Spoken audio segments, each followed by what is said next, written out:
There we go. Well, there we go. We got Charlie being like, I just want to be like, eh. I know what you're talking about. So we're ready to go live, right? We're here, guys. We're live, and this is just a typical way of Dimension 119 going live when we play either D&D or Adventures in Middle Earth. It's, I love you guys, and I don't know why we don't get together when we're not playing and just we've got to have conversations, because every time we get together, like, it doesn't matter how late we're running, we just go off on random topics, and it's like herding cats to get everybody ready to go live. Literally. In case you guys wanted it's a beautiful situation, honestly. We should have like a Tuesday discussion hour or something. I'm not complaining at all. I'm just saying we're always talking about how we never go live on time, and this is why. Stream, we went from talking about Charlie's busted garage to the crisis in Ukraine. And everything in between. To a Chungus cat. Yeah. And Kevin getting attacked. I mean, we went down a rabbit hole. We always do. We discussed the king being on weed. Yeah, we talked about the king. Opioids came up. Letting weed. If Nate worked in the psych ward, he's like, hey, here's an edible, bro. Calm down. Yeah, just fucking chill, man. So that was what we were talking about. It's a small recap, people. This is a recap. I love this. I love you, nerds. I really Aww. Kevin, listen, can we play? Pride Month was a few months ago. Don't start that. Can we play some Lord of the Rings, Kevin? Listen, that was like what, 4/5 homosexual and 1/5 heterosexual, so it's fine. Pride Month was yesterday, so it's all good. Oh, that was a lot. Kit Kat. Where's my bar cat? It's not a lot to say. Okay. So, 2 weeks ago, we wrapped up with resolving the small combat between the party and the dwarf Graw. From there, they made their way back to Bree, carrying the injured Thomas Heverton, kept him alive and healed him up before departing their separate ways. Last week we had a bonus episode, the Fellowship phase, which went through some of the scenarios that our companions have gotten up to over a period of time after, which was essentially part 1, and before part 2, which is going to be started today. Orelion and Rook, they made their way back to Rivendale, where they were searching certain things and trying to recover both physically and spiritually. Damrod and Maracar went on a little boys' tour, visiting Amansul, Weathertop, where Maracar actually met Damrod's father, Halborad. Not only that, actually requested Maracar and Damrod's aid in assaulting a war camp of the wild men of Rudawa to the northeast of their location. Maracar agreed, and the raid was successful, disrupting and driving off the wild men back to the north. After that, Maracar returned back to Bree and worked at the lumber mill, chopping wood, cutting trees, perhaps making some furniture of sorts, perhaps gaining a reputation for quite the table maker, perhaps even being requested of him his skills to make some matching chairs for said table. Damrod remained in the wilds with the other rangers. And that is where we are picking up. The group leveled up from, well, most of them 3 to 5, while Orelion moved up to level 6. We begin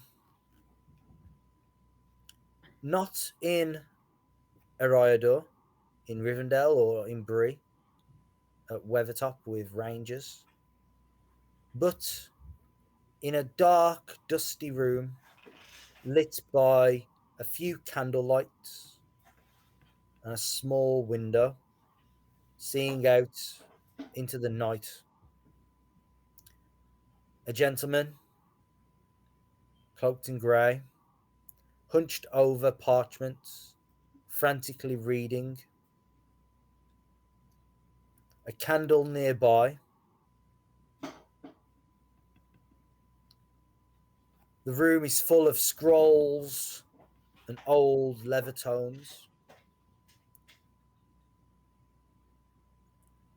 He has a moment of realization as he reads a particular scroll.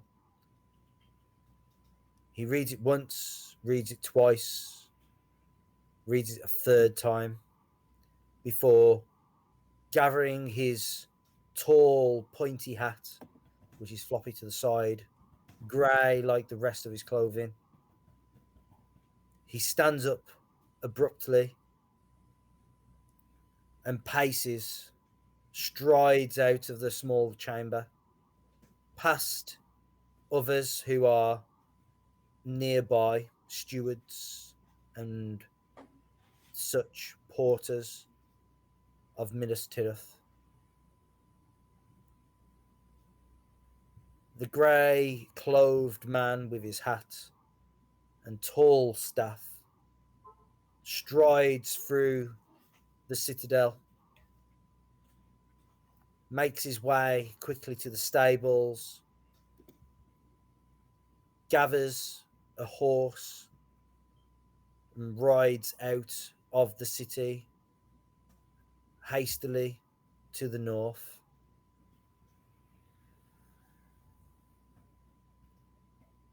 His thoughts go, well, it is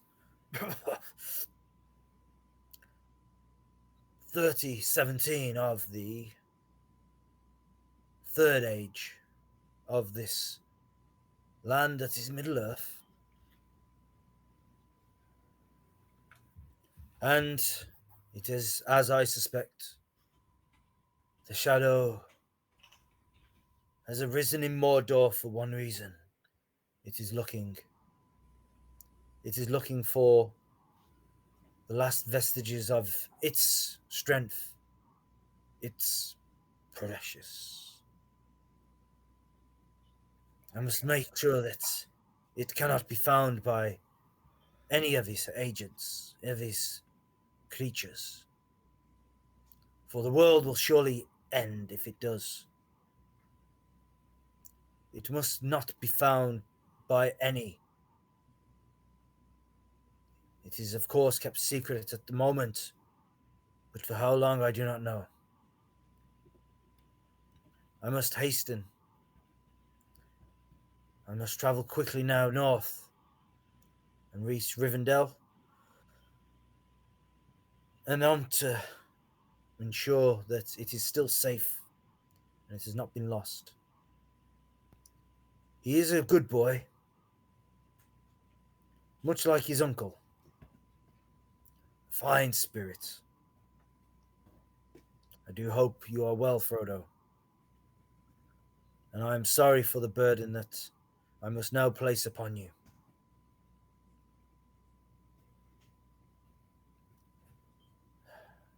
It is with a heavy heart that I would ask this, but it may be that you are the only one that can do it. But I will be by your side to ensure it is done, and to aid you in however I can. Signed at the end, Gandalf.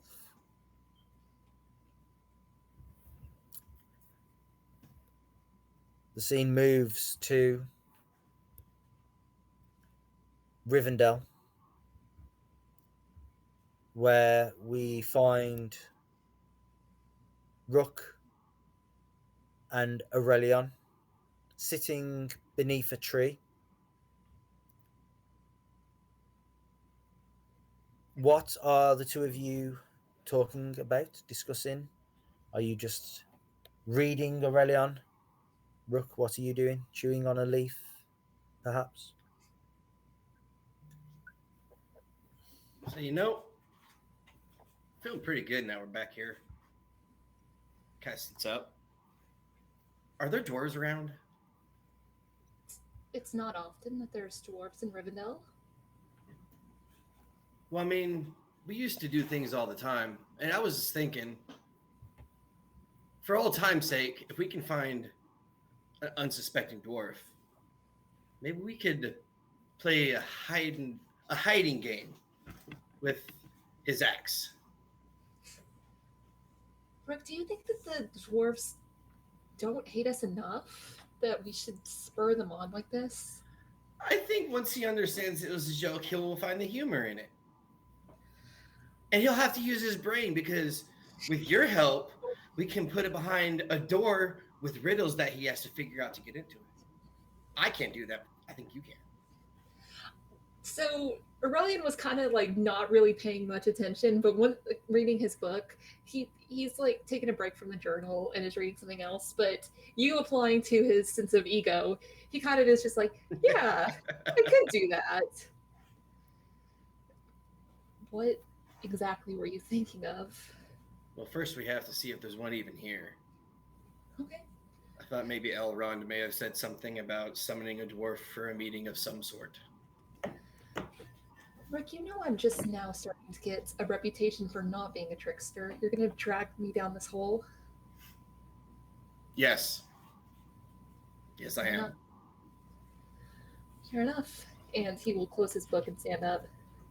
As you stand up, the two of you hear a large belch and some rather rough tone of voice coming from a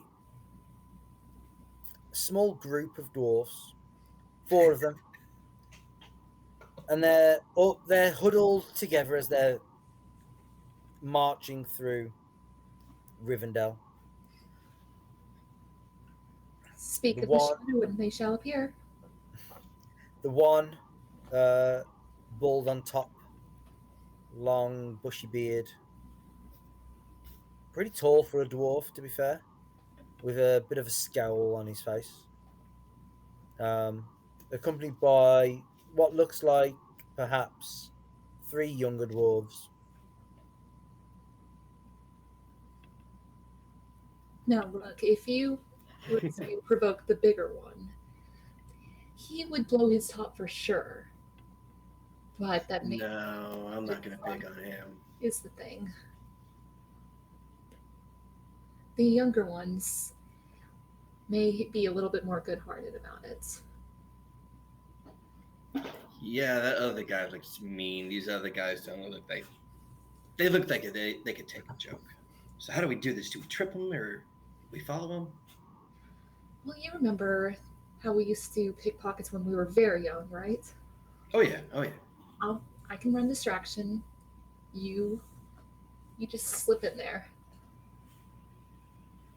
Plan. And I will approach the dwarves and say, good day to you, Master Dwarves. I anticipate you are here to see Lord Elrond. Is that correct? Oh, hi. We did see Elrond. Been sent by the king under the mountain. King Dain. And what business is it that you approach on? I'm merely curious. feel free to not answer if you don't feel comfortable with that, but we elves are but sponges. We can do much in the outside of these. Oh no, Just someone's lost drowned Aurelion. all. Yeah, we just lost all that What? audio for some reason, right? Oh, dang it. Can you hear me now? Yeah, you just sounded like you went underwater for a minute. Oops. I turned into Charlie Brown's teacher. Wow. Hello, how are you? I am under the water. Please help me.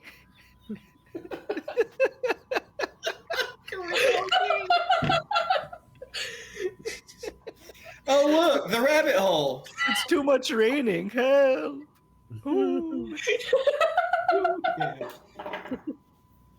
Uh, As Aurelion's doing that, I'm kind of like creeping up, almost flanking, mhm. just kind of behind this bush, behind this tree. Just...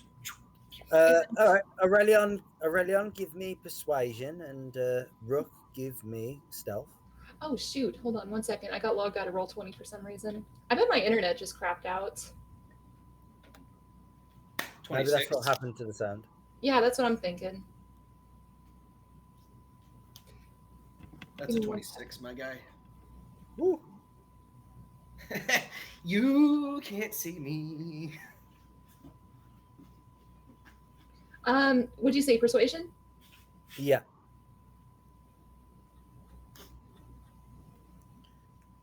Oh, Hey, Uh, it's none of your business. I need to speak to the master of this house. Do you know where he is? Lord Elrond is actually on business on the other side of Rivendale. I'd be more than glad to escort you. Been studying for too long, cooped up for too long. Could use Last a time little... I was bloody here, he was out hunting as well. What? What'd you say, Kevin? The last time I was here, he was out bloody hunting as well. Gotcha. Well, you So have it's to understand, believable. Elrond is a very busy man. Of course, I'm sure that he is glad to see you, Master Dwarf, but you know how the time can get away from those without time. Aye, and we got important business to ask him. We got kin missing in the south, Did and we know. got rumors of orcs in the north. We need his counsel. It's what he proposed. Fascinating. I just returned from the swamps myself, and we were ambushed by orcs. They are becoming quite bold as of late. And I will kind of just like start walking in the direction that I think that that I just said Elrond was, as kind of like hint that they should follow. Just like give them an escort. Yeah, they'll catch on and begin to follow along. Rook, being, you've snuck up on them. One of the younger dwarves will sort of say to one of the others, I don't think an elf like that one will be in the swamps. Lord Tosh, that is. Trust me, I have been in places you would not exactly anticipate, Master Dwarf. Runes. And then the other one will like nudge him and laugh at him and go, this one ain't no master. So, Barely got a chin beard. so the one in the back, I guess, because you have the main one, the two that we're talking, and is there one in the back? Yeah, the one that was talking was at the very back, Oh, and okay. nudged the one like just in front to his right, and then there's another one a little bit further in front to his left, with the big one at the front. And like the one on the right of that one at the back has just said like he's barely even grown his chin beard out. And they start like scowling and sort of shoving at each other a little bit. Can I get close enough, like as they're shoving each other, to maybe just unhook one of their axes? You can give me a sleight of hand. I don't have anything in that. You can do it, man. You got this. How do you not have anything to sleight of hand? I don't know. What is it? What is it? What is it? Oh. You got inspiration. I'm gonna use it because that's horrible. Dude, double nat ones, we'd get in trouble. It's better. Hey, Charlie, if I give you my inspiration, do you think you could do it? I will give it my best shot because that's up to you, though. I will gladly give you my inspiration. Oh my gosh. Okay. Do I get some sort of advantage because he's distracting him? Like, Hey, best Charlie. we've got is still 11. I think you might want to refresh. I think you might want to refresh because oof. I'm about to. That's I'm 3 nat ones. 4 technically. Oh, 4. I didn't even see the first one that was double. I just refreshed because this is stupid. I think that shouldn't count actually because of how bad that luck was. Okay, so Rook, as they're shoving each other, like you like sneak up the stairs behind them, right?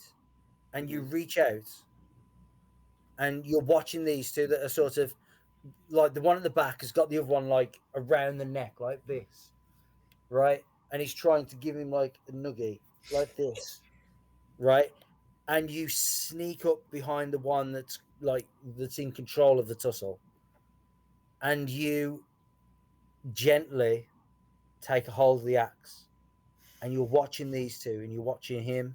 He's taking out the axe from the loop, and you get it all out,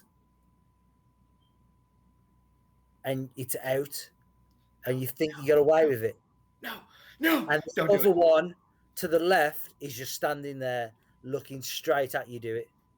Well, I had my hood up to be fair, so he can't see my face. I'm gonna take off. He just dabs and runs off. I'm out. That's to Nate's shirt. That's for you. He stands there and he looks. He's just staring at you.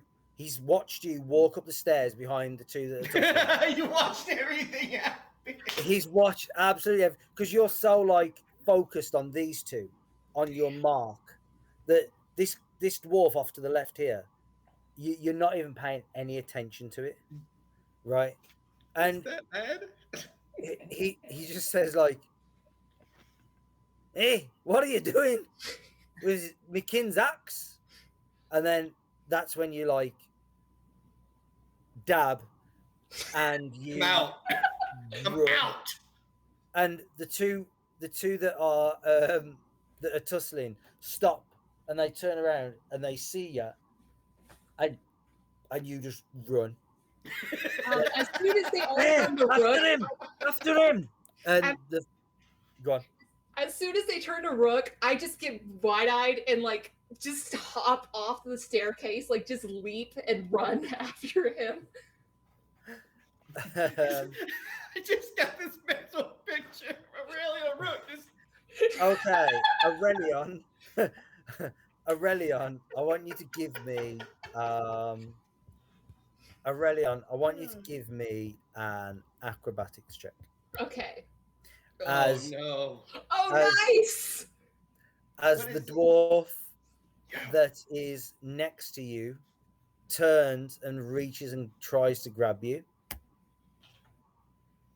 and you are able to slip away, avoiding his grasp as you slide down the banister rail off the side and start sprinting to get away.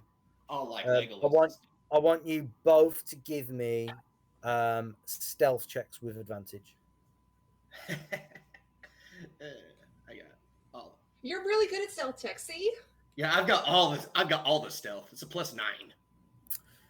you you are both able, using the natural layout of Rivendale, knowing all the hidey places, you are able to avoid the three young dwarves, and you hide, panting, holding the one dwarf's axe. It's like the pant laughing.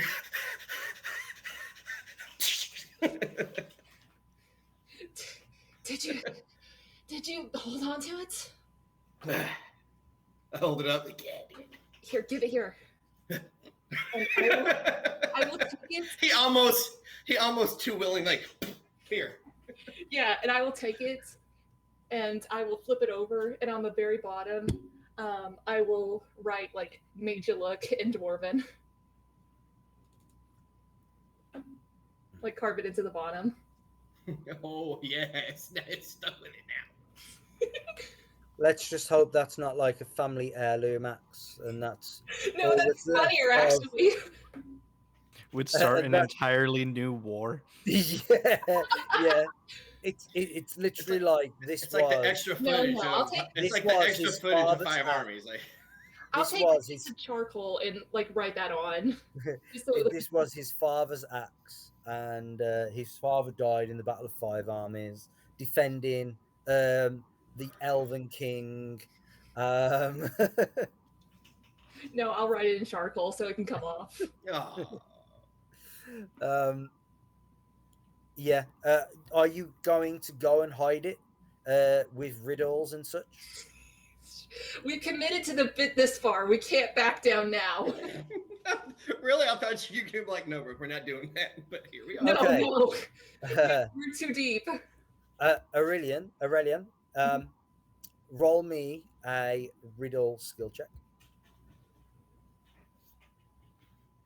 Not great. But it's also a dwarf.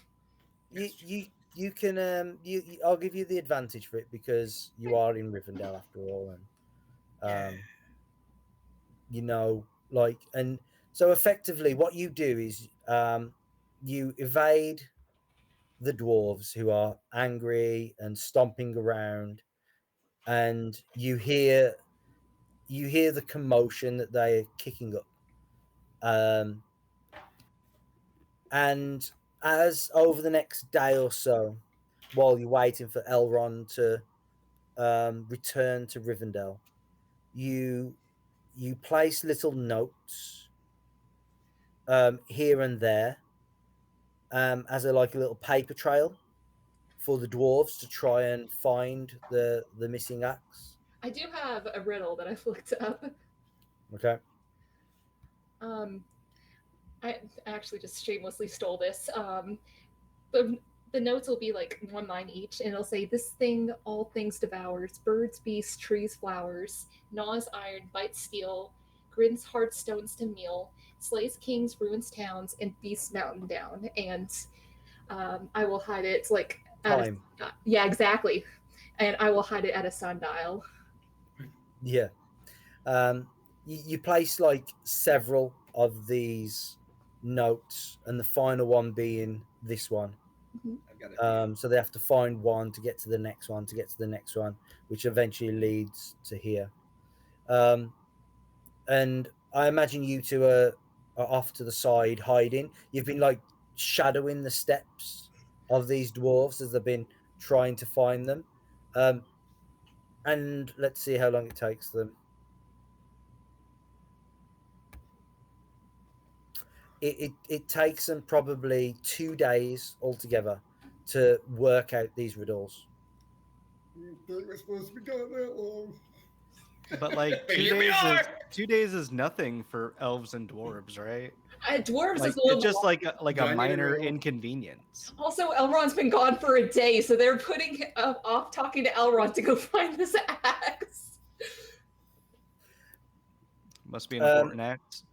They find the axe, and you can see that the one cradles the axe. With a note, I probably would have left with it.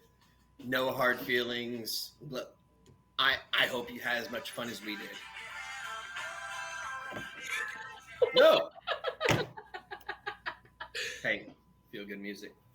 And that song starts playing. Another day later. Like a birthday card, you open it up and it's No, you didn't say One day later, Elrond arrives back with his two sons, and Glorfindel. They arrive back to Rivendale on horseback. They, after freshening up, they greet the dwarves.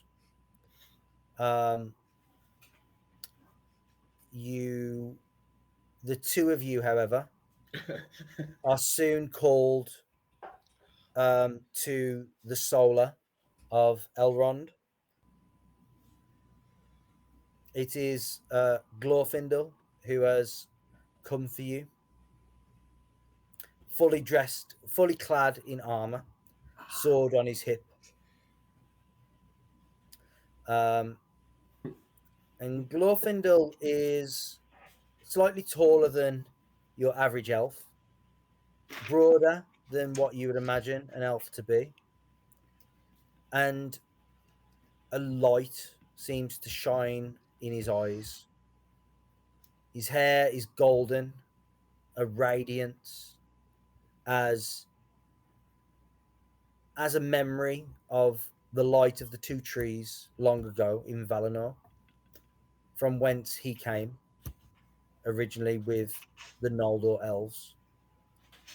And he will beckon you both to accompany him for the judgment of Lord Elrond.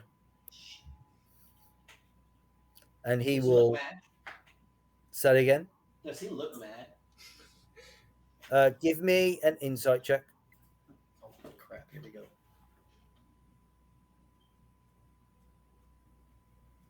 Where is it? There it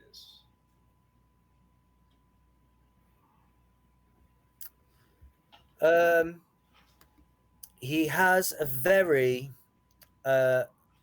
austere demeanor about him. He's very like straight backed, but he's not giving away any sort of anger at all. Fair enough. You would maybe get a sense of this being a formality more so than or a show maybe than anything else. Fair enough. I glance at Orelion, like how much, and like I kind of lean in, like how much trouble do you think we're in? honestly, this went much better than the last few times we've done Can it. they even prove it was us? I mean, they have both of our handwriting now.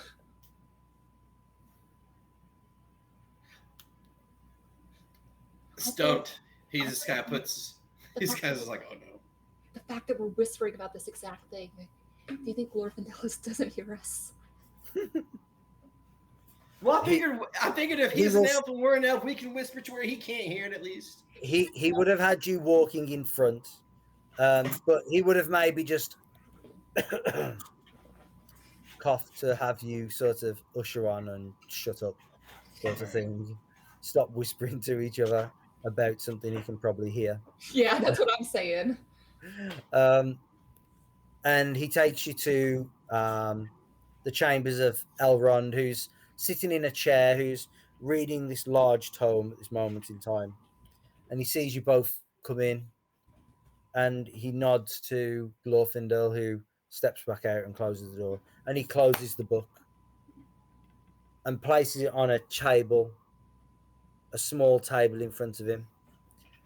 And, well, Master Dwalin, are these the two culprits, you think? As in a chair with the back to you, hops off the large dwarf. I'm just like, and he stands there. Aye, that one is for certain. And Elrond will come and put his hand on the dwarf's shoulder. Very well. Then I shall speak to the two of them. Aye, playing tricks they are. Think it's funny. We came a long way to seek your advice,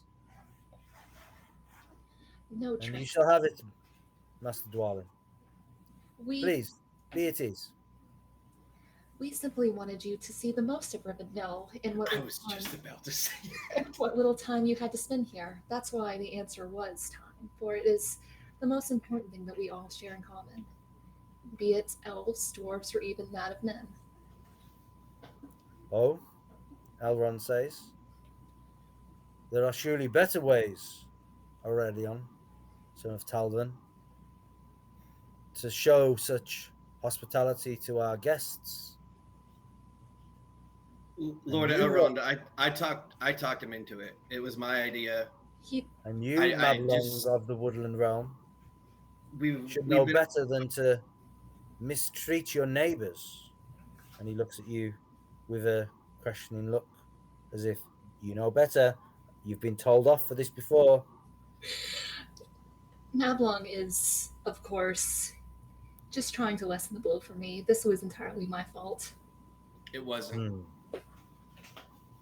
And Elrond's probably used to this because we 100% every single time that this happens, we're always like, no, it's not his fault. It was my fault. We've been on the road for so long, and we got back, and now that we're rested, just trying to have a little bit of extra fun. We weren't going to keep it, and if he couldn't find it, we were going to give it back, preferably before you got here. I am sorry for this. So, but in good sport, he found it, and it was unharmed. And they saw all of Rivendale. It was not meant out of malice.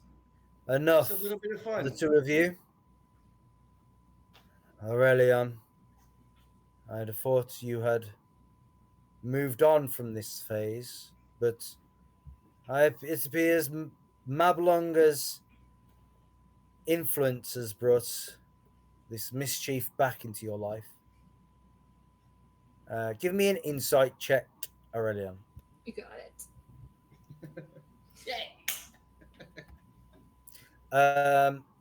You get a sense from what he's just said that actually he thinks that this is a good thing.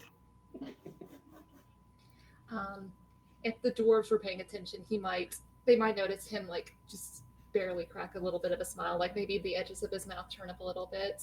He says, I shoot over him like, well, you've probably seen him like half a smile every once No.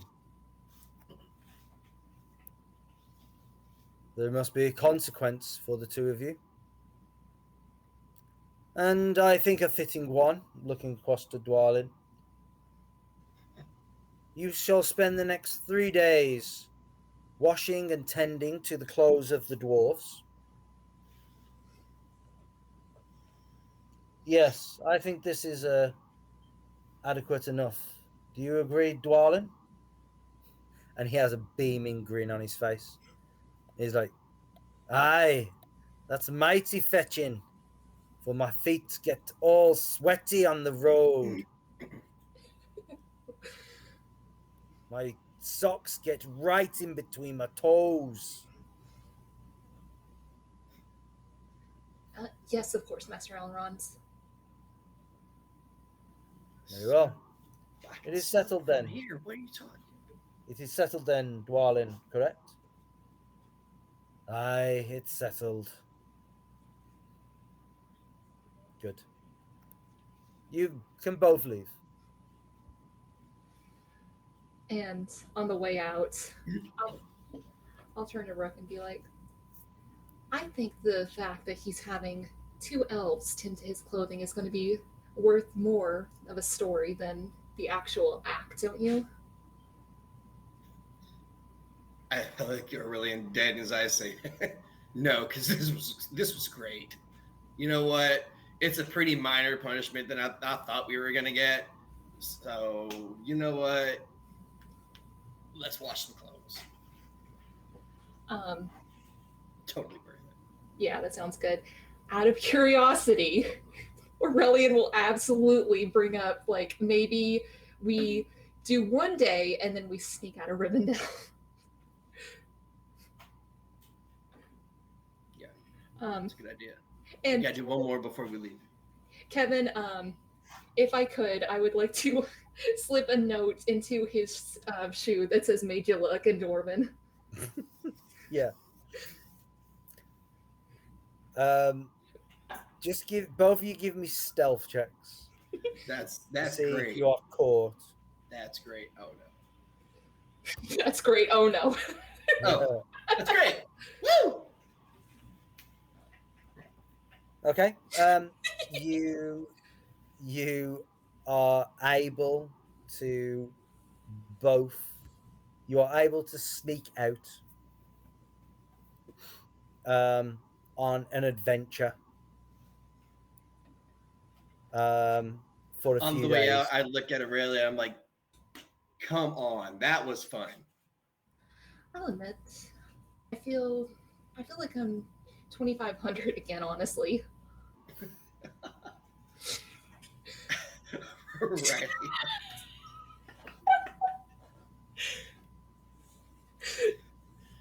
Does this not make Aurelion laugh at all?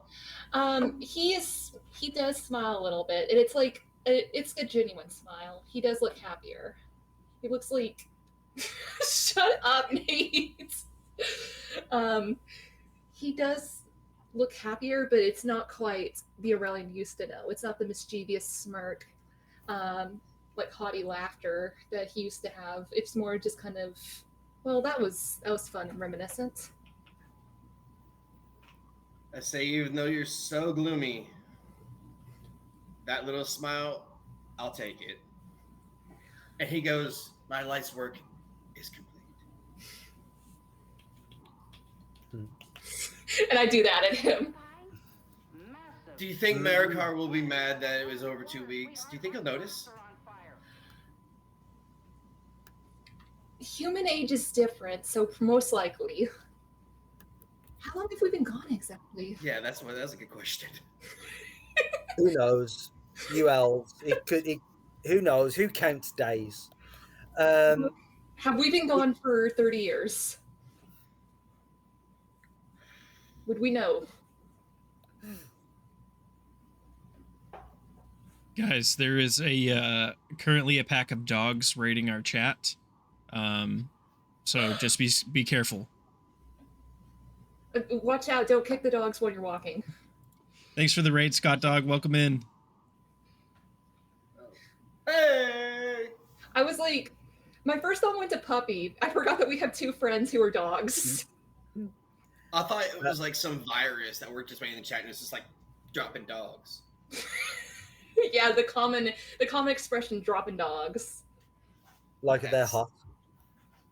We got that's next session's Maracar. Yes, Maracar. I am Maracar. He is me. It has been almost September, October, November, December.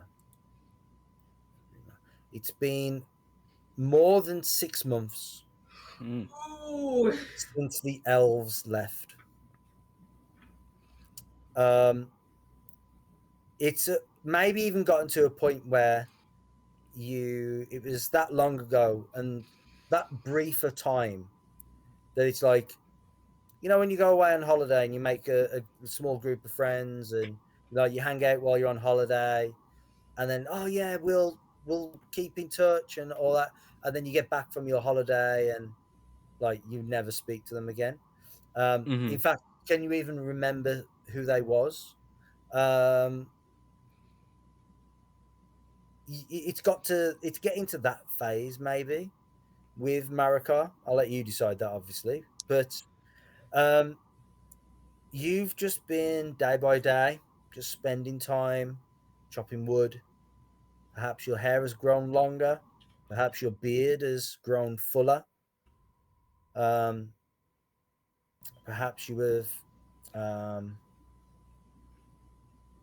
your muscle structure has grown. Yeah. Beefed up. You've been chopping some wood and carving some wood. You've been cutting down trees. Polishing Become some kind of a wood. wood expert. You have. You're gonna do that while we have raiders. Listen, I won't go too in depth about my wood handling skills. We also got to let them know what we're all about on this channel, and That's we're true. and we're all about the wood here. Lengths of wood, shafts of wood, Handling the wood, two-handing wood, pumping the wood, polishing wood. grasping. That was grasping. Yeah. Yeah, you just got to watch out for the sap. Yeah, that's Manhandling somebody else's wood. They call him Maracar the Manhandler. But in a totally legal and not not canceling kind of way. Yeah, just as long as the sap gets in my face and not my hair, then we're all good to go. Not the hair. Not the yeah, yeah, I think Maracar is G13. I can see him as he goes through his days. Every once in a while, he'll like see something or like do something that reminds me of Rook and Orelion. I'm like, oh man, Rook would really love this. He wouldn't say that so much about Orelion because I think he's convinced Orelion doesn't love anything. Life. But whenever Just the the idea necklace of Rook, he's looking for. yeah, What's the lie? yeah, he's just super into this necklace. I don't know what it is. But yeah, no, I definitely think he'd remember them. After a few months, he probably would have. Yeah, he probably would have spent the first maybe 3 months bugging Damrod about like, hey, so like when are they gonna come back? They said they were gonna come back. It's been like months, kind of. How many months has it been? You know, he'd do all that thing. And then after a while, he'd just like slowly not give up on the idea of everyone getting back together, but he'd just kind of accept it and learn how to be a more mature 19-year-old. I feel like he's at a birthday in this time. He's a winter baby for sure. Yeah. Yeah, that's kind of where he's at. And unfortunately, you didn't even see Damrod on your birthday. Are you talking December or January? Are you talking December or January? I think he's like yeah, he's like a December 24th kind of kid. Like Okay. his birthday is like the birthday. It's got Christmas there. I mean, he's all about it. He's real into it. That was probably the last time you saw Damrod. Oh. It's now April. My god. It's just coming to April. Oh yeah, so he's yeah, you know, he'll have his little sad moments, but I'm sure he's made new friends. Yeah. They just aren't as cool and adventurous. Oh yeah, the people of Archie are pretty friendly, pretty like not welcoming of new folk because they don't get many new folk up here. Mm-hmm. But they're very appreciative of like some of the woodworking you've done. You know, you've helped rebuild a few thatches and structures. There was some wolves that were hunting. A large pack of wolves were hunting in the Chetwood, and you went out with one or two others and helped sort of thin them out and drive them off, so that they didn't come for the sheep or the goats. However, you receive word from the Reeve of Bree. He's heard of you and like the reputation you've got. You even came back from out of town wearing some heavy armor, so that must make you some sort of soldier or warrior. Done something. You've got a chainmail hauberk from somewhere. And you receive a letter from him saying, we are looking for able-bodied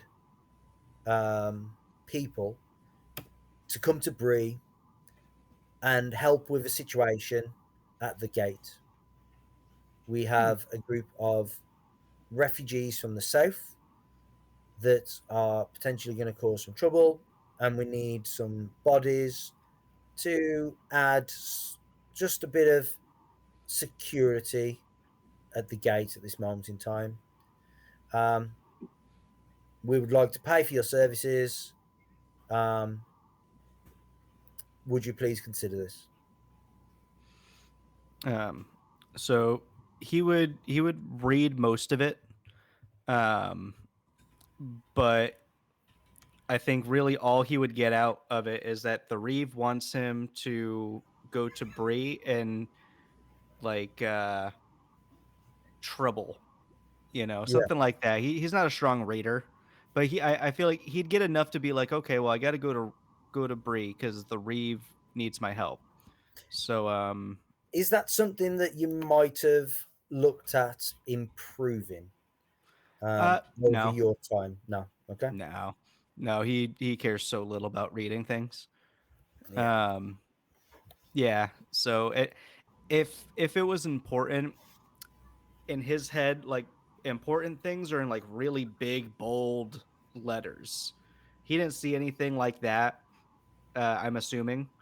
Yeah. Um, so he was like, it's probably nothing. So he grabs his pack and he he'll head over to Bree for sure. He'd probably give it like a day. Finish up whatever he's doing that day. Maybe have a drink with some of the guys from the lumber mill or Yeah. wherever, and Yeah. say goodbyes. Um, the wardens of Bree greet you, and again, the people of Bree are not very tall. Mm-hmm. Um, I'm you are a looking over giant. them from the wall. Yeah, almost. And you're there in your, chainmail hauberk, which none of the actual watch, none of the actual um, watchmen of Bree have. Uh, the best they have is one or two will have like a corselet of mail, like a chain shirt sort of thing, just Mm-hmm. half of what you got. So you turn up like decked up. Like, yeah, big dick in a locker Um, room over here, just stretching yeah, out. that's it. Um, and one of the wardens will say to you, I'm glad that you're here. We've been getting a lot of uh, refugees from down south. They've been setting up outside the south gate, and they've been demanding to come in. And the Reeve is reluctant to let them in, as we haven't got much space. And I know that there's the Newtown part of Bree that is full of Southerners and stuff, but it's not like we've got much room here. And uh, Barleyman can't put them all up, especially if they ain't got no coin to pay for his rooms. So it's starting to get a bit rowdy and that. So we just needed some extra muscle as such. Glad that you could come down and help us. Um, Maracar, he'd just kind of give him a big smile and say, "Well, I'm sure we'll be able to figure out the situation." And he'd say, "Why you say that they're refugees? What are they refugeeing from?" Oh, news of troubles from south and some some sort of war, some sort of shadow, some sort of Hmm. battle or something. Oh, that doesn't Too sound far good. away for us to care up here in Bree. Well, I mean, there was a troll outside your doorstep once, and that was too far away for you guys too.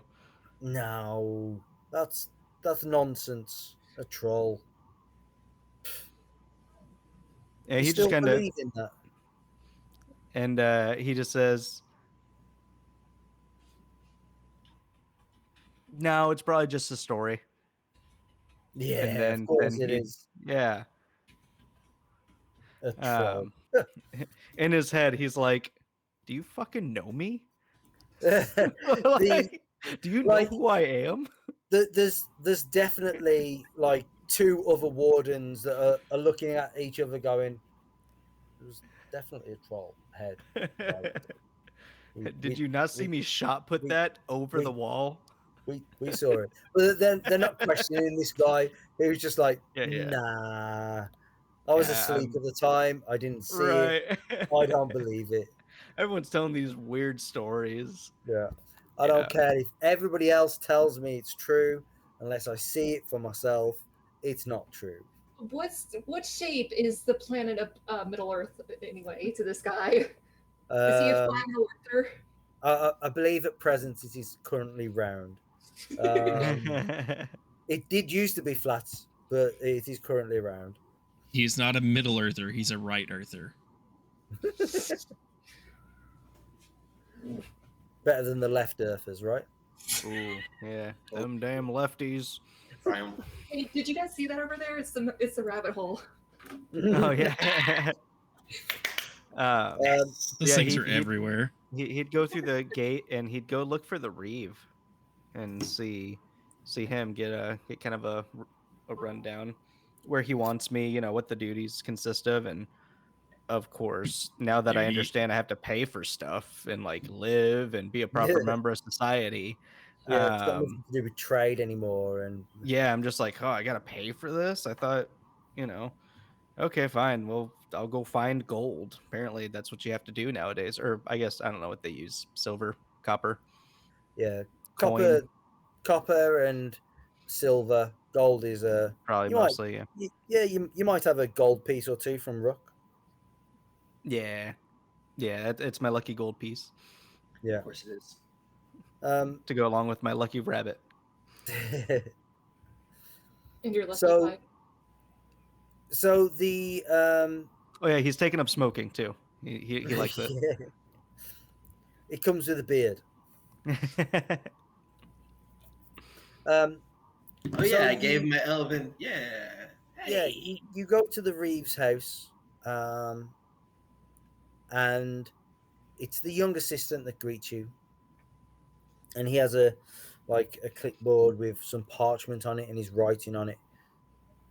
Oh, it's you, the Marachi.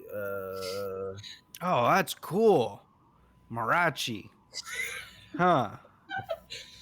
People usually call me Maracar. Oh, Maracar, that's it. Yeah, Oh, I kind of like Marachi. We'll work that one up. Hey, how are you? What's your name? And he'd go and give him a handshake.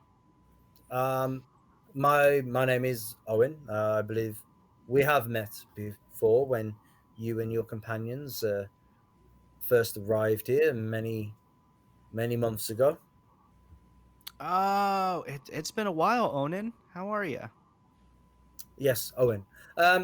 I am, as you remember, the assistant to the Reeve, and I'm currently trying to deal with the uh, influx of southerners and refugees coming up from the south, and trying to request a place within the city, in the town.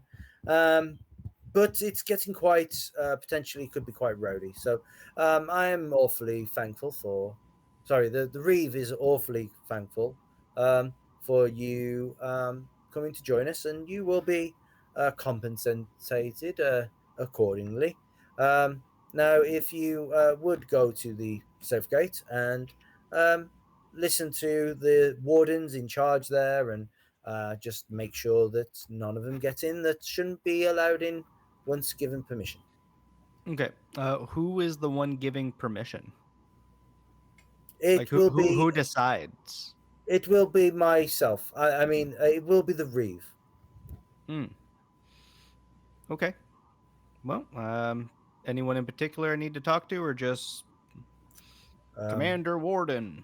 Like, what's the deal here? Excellent.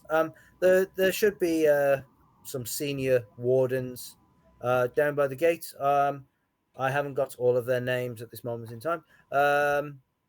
I'm sure you can find one that can tell you how best to manage the situation. All right, well, I'll get to it. Thanks, Onan. And he'll just start walking around.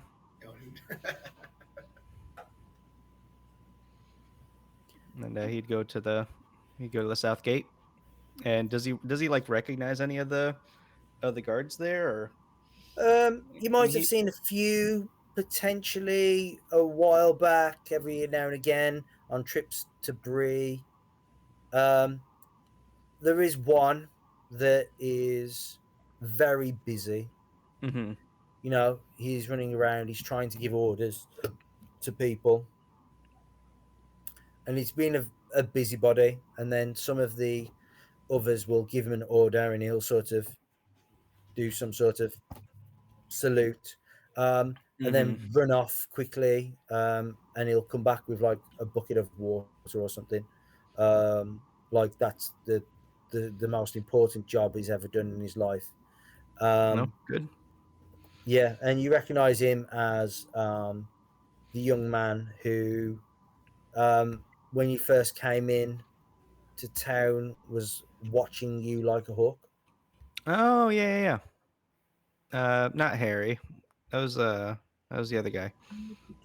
Yeah, the young man. Yeah, let me just try and Sure. find his name. Henry Tad. Tad Tilfeld. Tad. Oh, yep. Good old Tad. Yeah. Maracar, he'd kind of notice Tad, maybe give him a wave, but he'd look for someone who's actually in charge of something. Screw you, Tad. Well, no, I mean he's a busy guy. He's got stuff going on. I don't want to interrupt. That'd be rude. But yeah, he'd go find someone in charge, and like he still has like his backpack and stuff. He's just kind of going along here.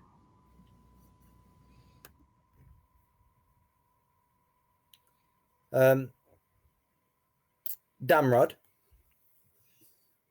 That is me. I am that.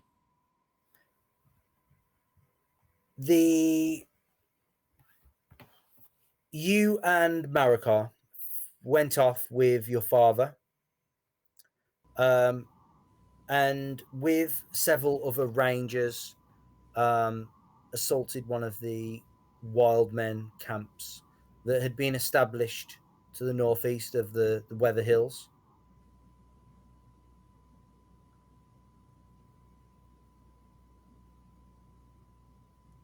You shall be able to continue. That was not important, as I thought it would be. Yeah, that is good. There's no phones in Middle Earth. However, there are phones in my dimension. They were driven off, scattered.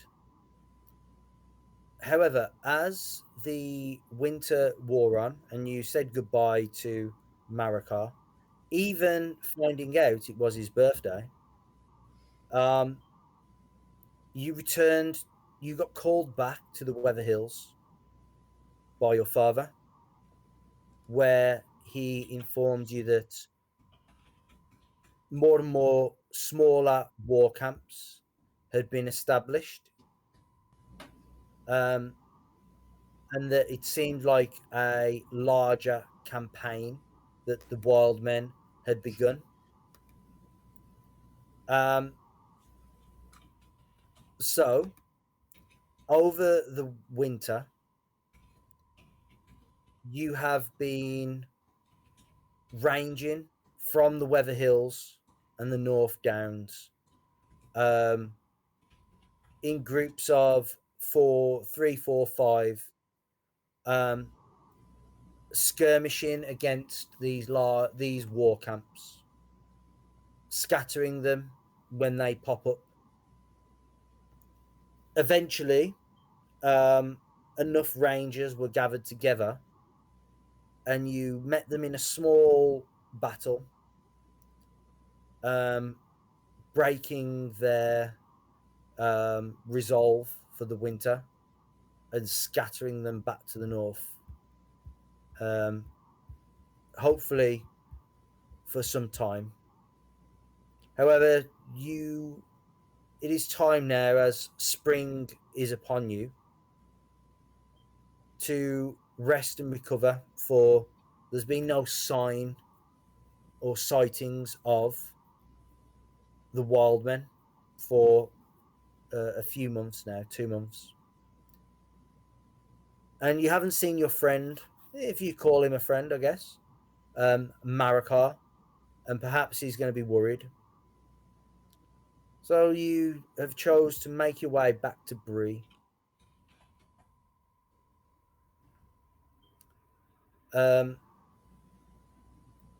During this time, the one who led you against the wild men was not your father, although he was there. It was your great captain, Aragorn Strider, as he's known by Bree. He faints. He would have greeted you. You would have probably been at just arrived back into the camp near Weathertop at that time, when talking to your father, with your father showing reverence. A man, tall, not quite as tall as your father, but tall, with his hood up. And as you walk towards the two of them talking, your father looks in your direction, and turning to face you would have been Aragorn. Ah, it is. Damrod, it is good to see you. It has been some time. Is this the first time Damrod's met Aragorn? No, I'm sure that you've. I'm sure you've seen him. Yeah, I'm sure you've seen him. You've probably not seen him for a while, since you was a child, maybe, or certainly a younger man, a teen, perhaps. He seems to disappear for long periods of time. Does he know he's Aragorn? Yeah, the Dunedain would know who he is. Yeah, but does Damrod? I mean, I'm a Dunedain, so I imagine so.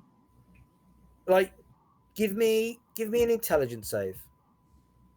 I think regardless of who he is, like Damrod holds him in high regards anyways, but I know, but it'd be so funny if you're like, oh, I'm such a big Aragorn fan, and then you meet Strider and you're like, hey dude, nice to meet you. Yeah. You don't recognize who this is. Like, this. Thanks, Ray. Sorry. Like, well, I mean, he was talking to your father, and your father was certainly showing some reverence, but there are a lot of, I don't want to say years, but miles on this man. He still looks, full of health and vigor, but he looks like he's been on a journey for a long time, and a tough journey as well. Like, he's certainly not the sort of in the prime Aragorn that you may have seen as a child. I think Damrod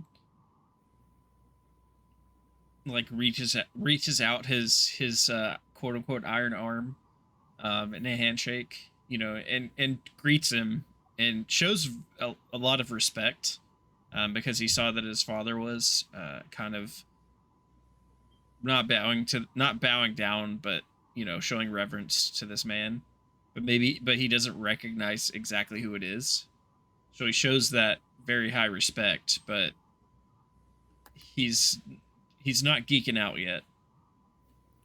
Yeah.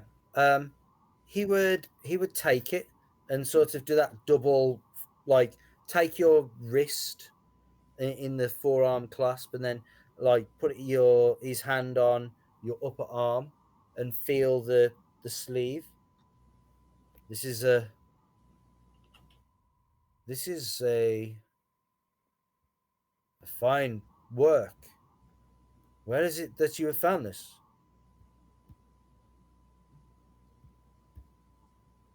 Helping a friend of my father's continue a quest that my father began years ago.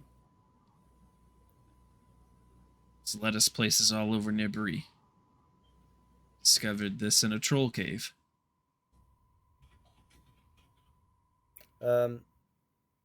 Your father steps up and says, just so the two of you can hear him only, it is an omen, perhaps. An omen that the king shall return. And Aragorn will turn and look at your father, contemplate a little bit, perhaps, but there is much to be achieved before that is even a possibility. Yeah, I'm glad that you have found it, Damrod, and carry it now. I had to have it repaired and restored, but I think that it will serve me well. I hope it does. I hope it keeps you safe and keeps you well. You have been campaigning with your father here. Yes. Good. We make one last push to drive them out and back to the north, hopefully.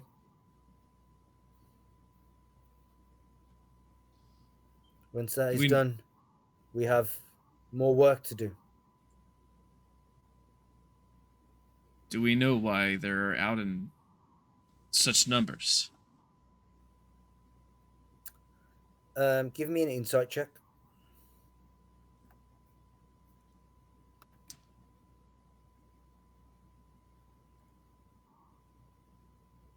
Doing great.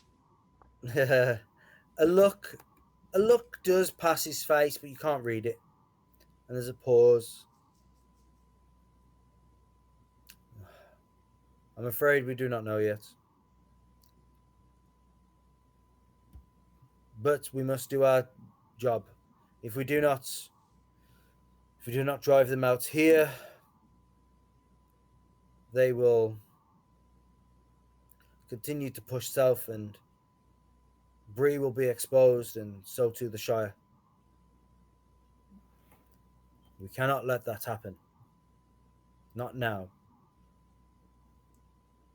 These aren't the first wildmen I've faced recently.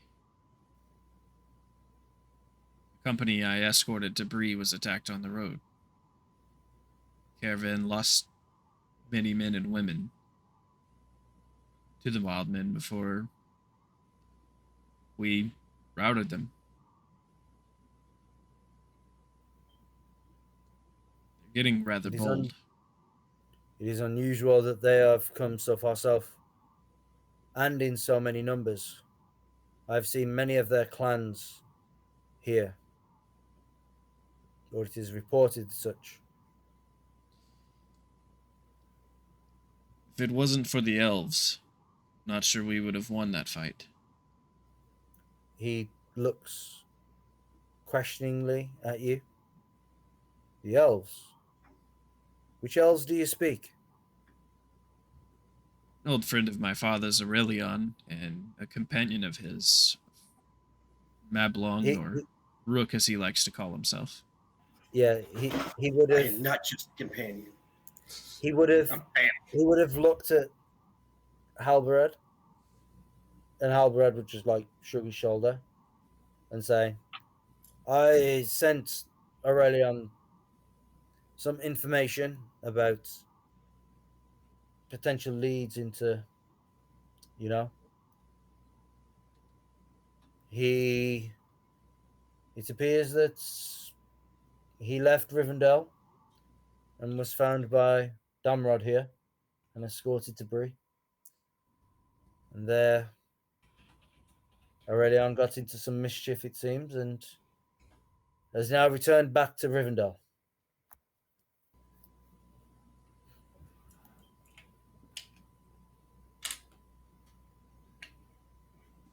As of last I saw of him, he was still on his quest, and I'll look very pointedly to holler back at you. Just so that he knows what quest I'm referring to without saying it out loud, because it seems kind of secretive. Aragorn would grasp you on the shoulder and look at you in your face and say, "And you have aided him in this. I thank you. I hope that perhaps you will help him again if needed." Something tells me that we're connected by fate, that our story together hasn't ended. He probably leans in close enough to the two of you and says, "The shadow is rising in the east. The shadows are gathering. It will not be long before, well, before the fate of all will hang in the balance of all good men and women and elves and dwarves, and even perhaps halflings."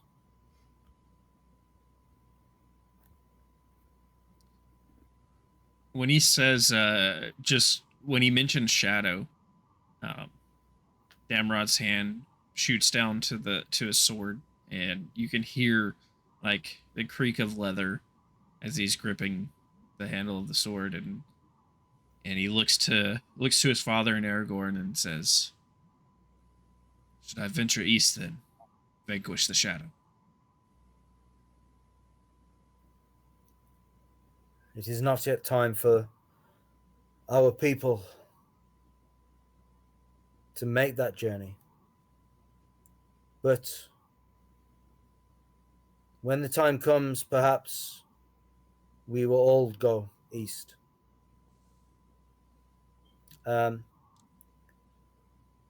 Give me another insight check.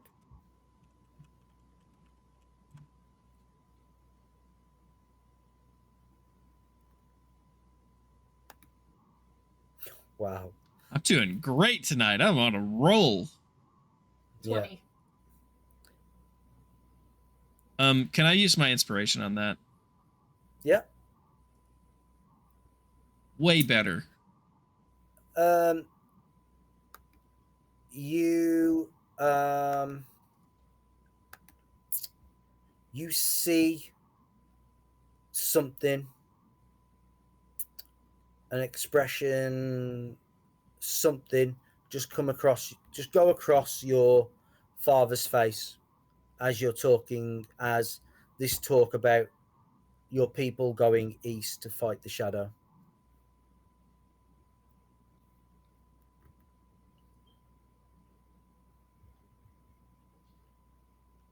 What is it, Father? He'll stand up straight with a quizzical look on his face.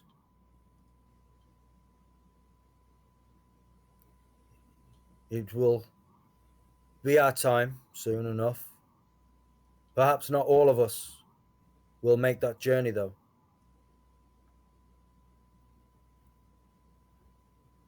Some of us will have to stay and protect these lands, regardless of what happens in the east.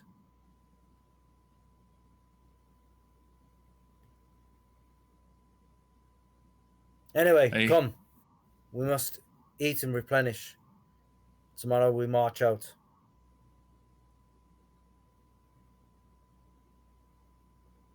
And Damrod shakes his head and heads to food, but there's this look in his eye that says he's not going to let the rest of his people go to fight the shadow and leave him to be one of the ones behind to protect everything else.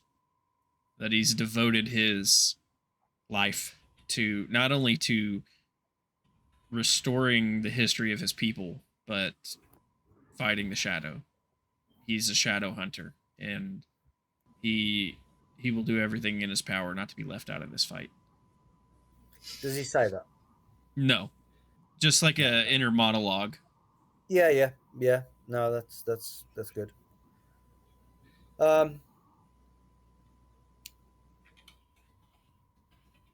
Maracar, the you've been down in Bree now for a day or two. You've been put up in the Prancing Pony Inn, so you get to spend time with some Butterbear again, and admire your table. Unfortunately, it is a lot more stained with beer and food, That just means it's been loved. but perhaps it's certainly showing more character as well now.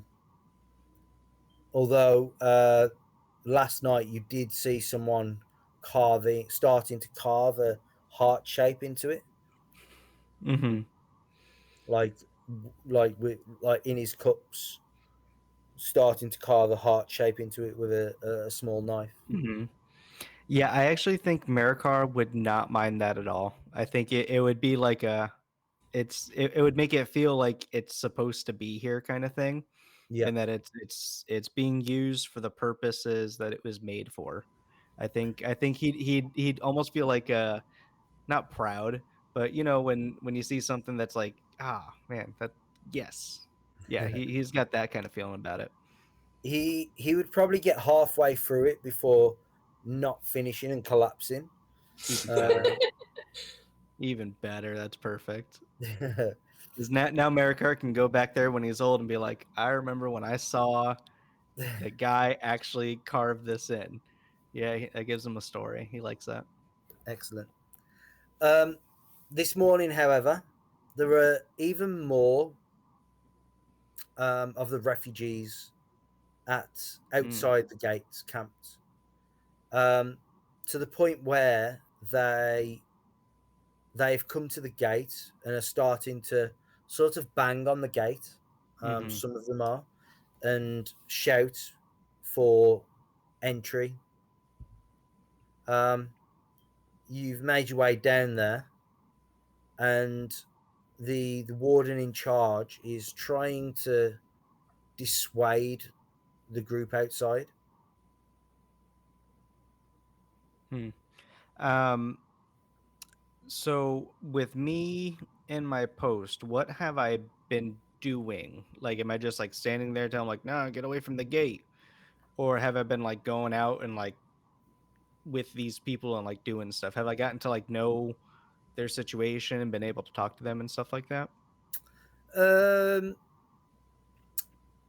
You know what? There's been some bread and some water, fresh water, taken Mhm. out to them. Yeah, that's he would definitely want to be involved with that. Yeah. In fact, Mistress Anna from the school Mhm. is the one that sort of has actually led this little project of taking this out, and a lot of the other wardens haven't really cared much to help. Whereas again, I can imagine Maracar being like, "Well, I'll help." Like, yeah, of course. Oh yeah. He's a very it's because like in his mind, it's just kind of part of Bjorning hospitality. Yeah. He'd even with is he getting paid like daily, weekly kind of thing, or how's that It's been probably going. like for every day you'll be paid. Some odd amount of Yeah, perhaps a yeah. silver.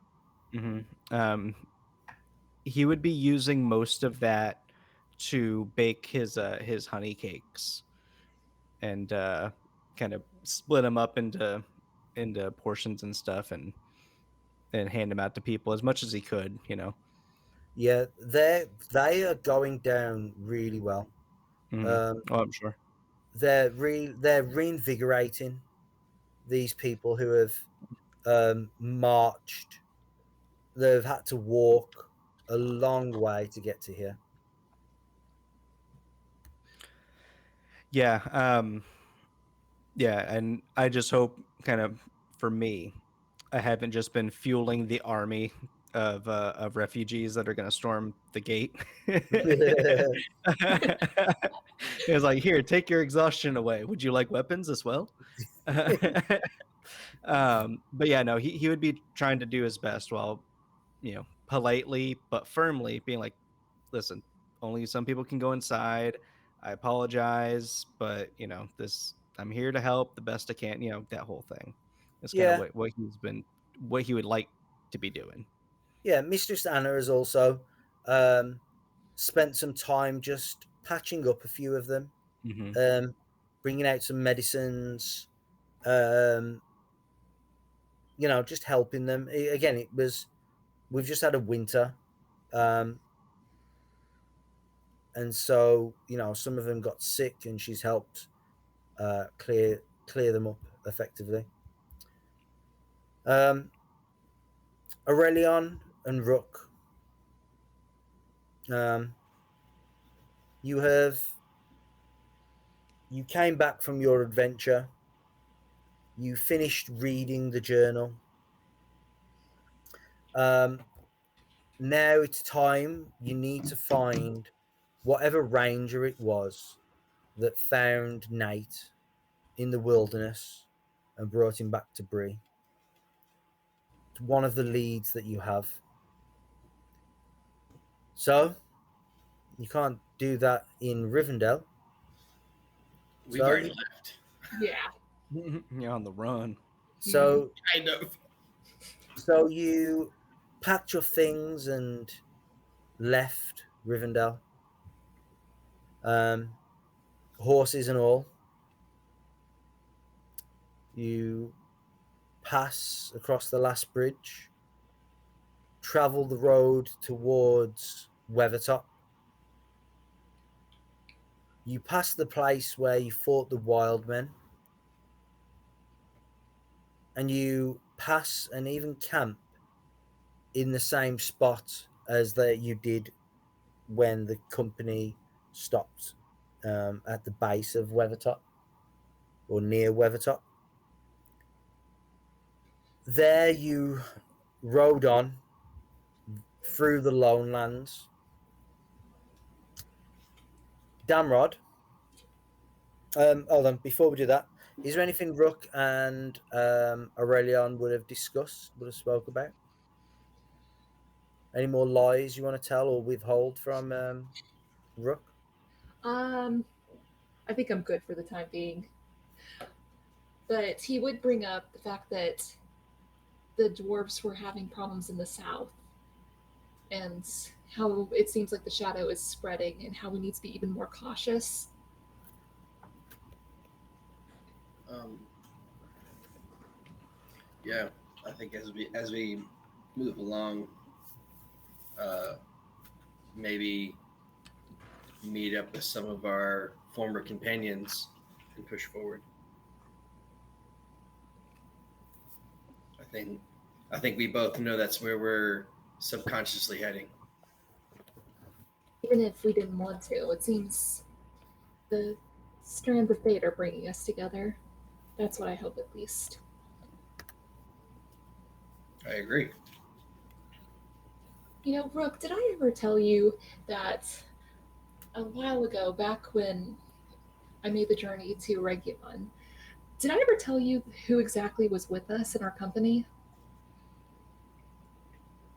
I can't remember if you told me when you told me that you lied to me, or think this is a show of faith. One of the Dunedain that was with me was the son of it was the descendant of Isildur. I think times are about to become very interesting in Middle Earth. And he says, the son of Isildur I've heard about, known as Thranduil calls him Strider. The same one. He was Estelle, who lived in Rivendale. Did you ever meet him? I don't think I ever met. No, I don't think I ever met Aragorn. He even wielded the shards of Narsil. He goes, Bunch of nerds. like Rook- the shards. Rook, I have kept that for 60 years. You were the first person I have told. No more lies and secrets. Rook's like, are you lying to me? Yeah, Is this he real? He almost is like you're not that deep into the culture. Like, come on, we're just elves. Mm-hmm. He's just kind of staring at you with that kind of look, like, really? Am I lying? Am I telling the truth? You may never know. I wouldn't know because you lie to me all the time. And you'll have to go to your grave never knowing if that's true or not. Can you prove it? Can you prove it that I can't prove it? Yes. Then prove it. You have to prove it. Well, you Because have if you to don't prove it, it proves that I proved you didn't prove it. Well, you'd have to disprove that I can't prove it. Both I of already you have. give me perception checks. And take a point of exhaustion for that conversation. Yeah. You said what? Perception? Yeah. If you throw another troll at us, I'm gonna yell. I wouldn't What do troll you- you like that. What are you Shut gonna up. yell? Troll? No, that's us Hey. running away from the troll. Behind you on the road, you hear hoofbeats. You've so far been quite leisurely traveling the road into the west.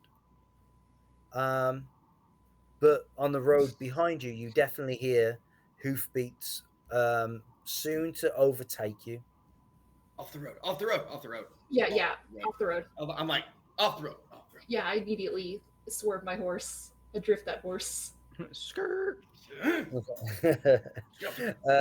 Give me both of you. Give me stealth checks. Per stealth, you got it. For stealth? Per stealth. Mm. Fast and Furious No, 0.5, Rivendale drifts. Okay. That's great, bro. That's actually pretty great. You take your horses off the road and you try and hide them. Except it's difficult hiding a large animal like a horse, and there's not all that much cover. And you looking down the road back to the east where you came from, you see a rider riding the horse pretty quickly, although trying not to exhaust it seemed. His grey mantle and grey pointy hat. He's clutching a wooden staff, and on his hip is a sword. Oh, Say, we, I didn't get it. hey, really? Who is that? I get it now. He's racing quickly. The he's way doing that the you thing. are going. We can catch It's up doing with the him. thing. Who is that? Some old hermit, I suppose. You didn't read them in a book? Come on. Hermits do not ride like that. Some old hermit with a horse. What do you want from me? Really? You don't know who Gandalf, like, out of the Wait. game? Dude, But- I Really? no, You no, know who Disrespect. Gandalf is? I know who Gandalf is. I sent you a picture of Gandalf. Aurelian may not That's recognize the wrong genre of movie. So You can both give me intelligence saves. oh, got you. 23. it. Did you roll? That's so good. Maybe it's because of how the hat is. Maybe it's because wearing a travel cloak over his grey cloaks. And he seems to be a very great hurry. More so than maybe one of his looking age would usually be in such a hurry. Um, but you both know this as who you suspect to be Gandalf the Grey. Oh, we should say hi. We should say hi. He looks very busy at the moment, though. I don't think he has time to talk to two elves. Of course he does. It's Gandalf. He loves elves. That speaking of what's coming with the shadow, that may be our most worrying sign ever, that he is in such a hurry somewhere. Well, then maybe we should catch up to him and see why he is in such a hurry. Maybe we should learn something. Perhaps, but we shouldn't stop him. Let's see if we can keep pace. Away we go. As he's riding hard, and he's approaching your position on the road. He turns his head and looks, and he reins his horse in. Whoa, whoa, whoa there, whoa. And you can see his bushy eyebrows underneath his wide-brimmed pointy hat. Lifts his head up slightly and says, "Well, what are two elves doing on the Westward Road here, so far from Rivendale?" Playfully, Matt Belong tries as hard as he can to make his pronoun almost prance. What is a wizard doing this far on the Westward Road in such a hurry? Like he's trying to be funny. He squints his eyes. And then starts chuckling. Well, your humour, Mablung of the Woodland Realm, who is much further from his home than I should ever have expected. Dude, Gandalf knows who you are! No, that's exactly what I said. I'm like, he knows my name. Do we How still do you know me? How do you know? How do you know me? And I have been to Thranduil. In fact, I have only not long left and made my way here with such haste to be mocked on the road by a foolish elf child. No mock. No mock. I am not mocking you. I pull out a spray bottle and squirt him?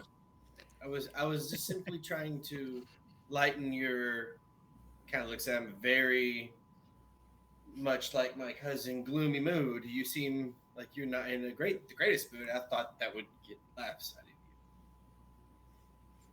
you. Oh, Mablung. why, you are quite right.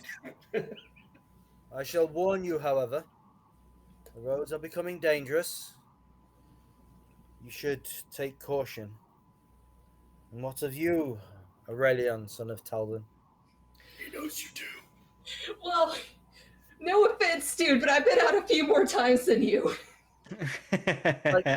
Gandalf travels, and he's definitely been in Rivendell a lot.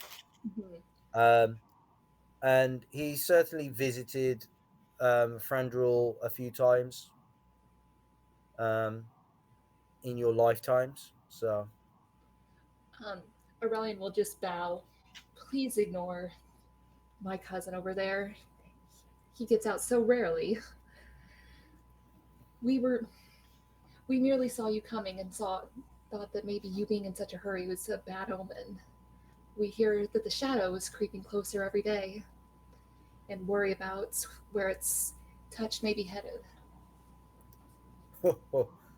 Gandalf Stormcrow is what they call me.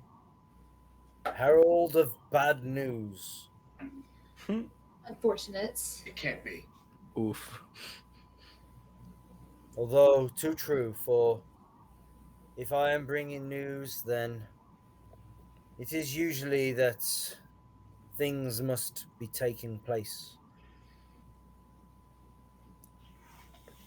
If we Sorry to may, disturb you on your travels, Kevin. if we may be so bold, may we ask what news you come wielding?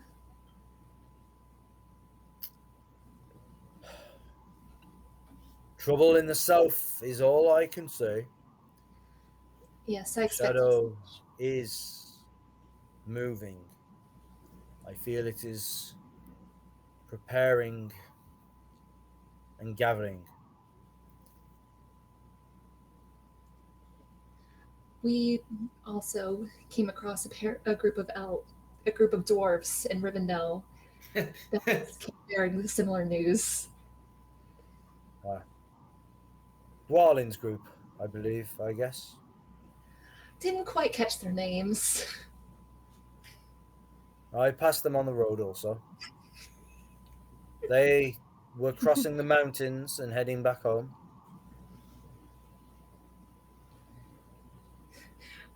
I'll kind of like just glance over at Rook. Well, glad to hear that their meeting with Elrond went smoothly. We won't trouble you too much. Thank you for the news. We do appreciate it. Anytime, of course. I must be off. We got to I stick must together.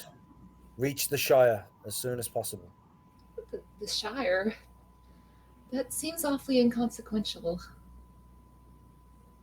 Not when you are out of old Toby. Yeah. Fair enough, I suppose. And he will spur his horse on at a pace again. That was so cool. We got to talk together. He knew what we were. That's disturbing and great at the same time. Hey, now I'm not entirely sure which one to take in at the time. Excited, I suppose. Yeah, we'll go with that one. Because We anything can, else is too horrible. we can deal with disturbing tomorrow. Did we determine how old Rook was? I don't think so. I don't. Not officially. Hold on. We're just assuming he's 12. That's messed up, man. Like, why would you even say He's that? at least No, but like 12 in elven years, you know? More like 21. Probably seems better. College. Rook's still in college. Hell of a Um, college. I mean, Aurelion has actually been in Middle Earth longer than Gandalf, to be fair. Oh my gosh, have I? Oh. You're not as old as Gandalf, but Oh yeah. I don't know if maybe actually you wouldn't quite know the origins of Gandalf, where he come from, but you've been in Middle Earth longer. Yeah, Ray the player knows that. Yeah, you've probably Gandalf's probably been in Middle Earth for like 2,000 years, I reckon. Beaten him by 1,000. We were here first. Damrod,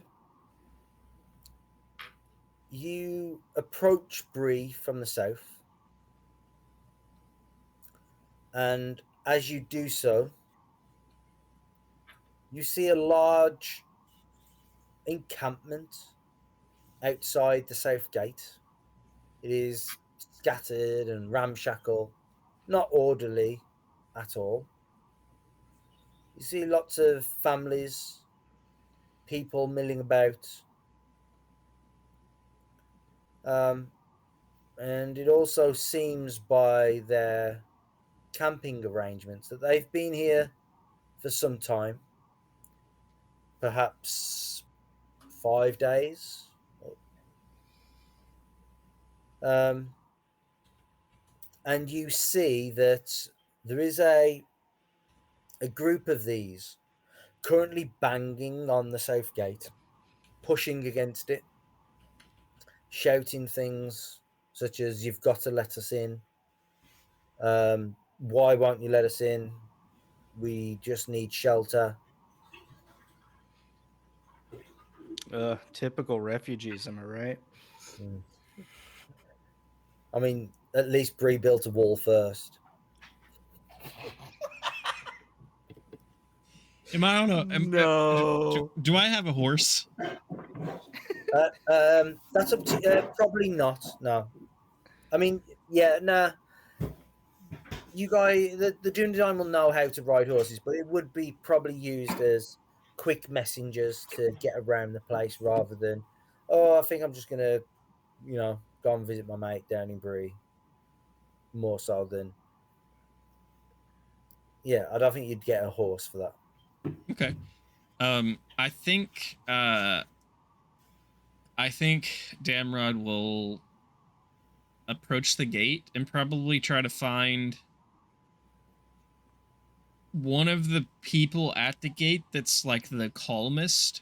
You know, the guy that's like kind of a part of things, but is also kind of just standing there, kind of thing. Oh, so Maracar.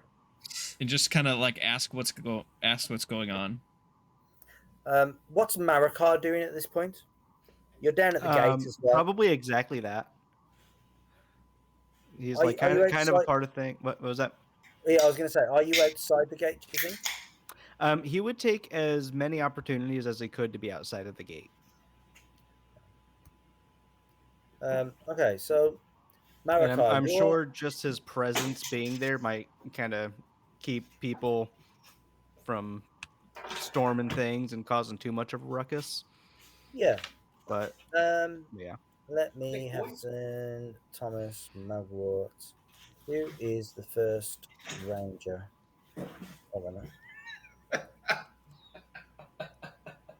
First warden, Giles Rushlight. You have Giles Rushlight out there with you, as well as young Tad. And young Tad's sort of acting up a little bit. Stay back, you lot, and won't have any troublemakers in Bree. And then Giles is like looking, rolling his eyes. Everybody, calm down. We must wait for the Reeve to find accommodations if that is a possibility, and such. And Maracar just being the biggest out of all of them, you're just standing there, probably quite relaxed at this point. Yeah. Give me a perception check. I shall do that. Perception. Damrod, you can give me perception as well, Damrod.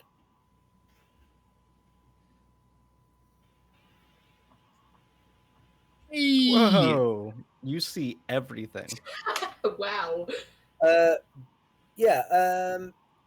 Damrod, how would you like to approach the group? You actually do see, standing head and shoulders above most people, Maracar in the chainmail hauberk that your father had actually gave to him, and just probably leaning on his axe, probably like this on his axe. Oh, I'm going straight for Maracar then.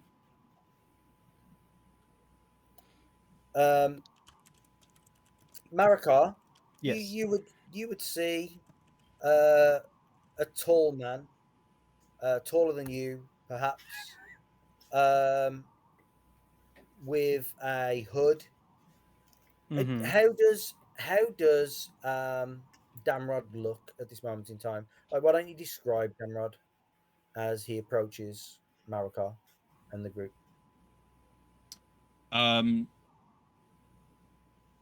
He probably looks a little weather worn and trail worn from journeying back to Bree. He's got his hood down for a change.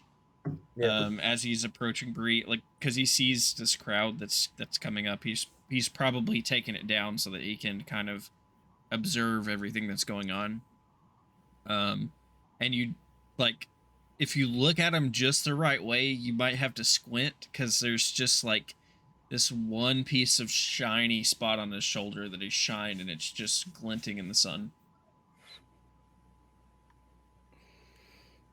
Yeah, Maracar, you clearly see Damrod, like sort of jeez. skirting around like some of the folk Mm-hmm. that are getting a little bit rowdy, maybe arguing a little bit, pointing at Giles, and Damrod just sort of slips around the side.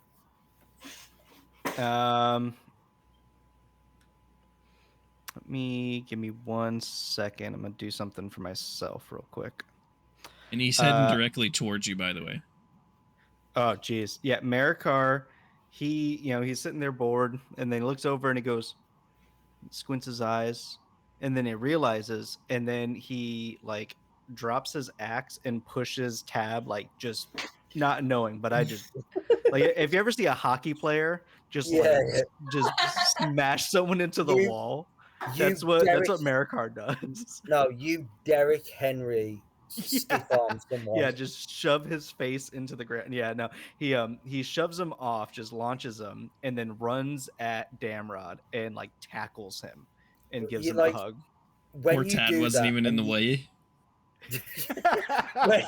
when you all of a sudden like push Tad like this, and the people in front of you, right, see this sort of all of a sudden burst of like energy, right, from the huge giant man, right. Like some of them scream, even the men scream like like this, and sort of jump out of your way. And then I tackle some random guy. They're like, "Oh my god, he's killing him! I told you he was unhinged. Intruder! I knew he was following us." Yeah. And you just like wade through them as they're like jumping out of your way, thinking that like you flipped. The giant man is going to murder everyone. That's it. I knew it was going to happen. Yeah, and you wade your way towards Damrod.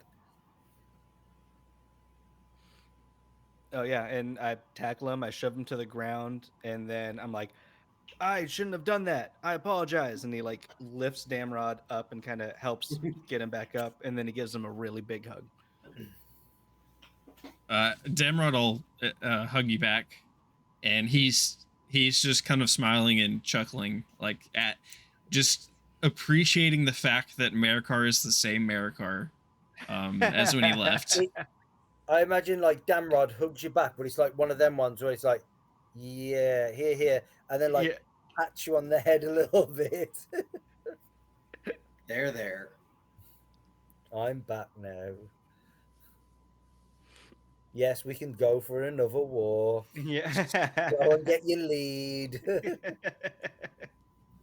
It's full on, dog seeing his one of his dog buddies, and he's just like jumping all around and shit.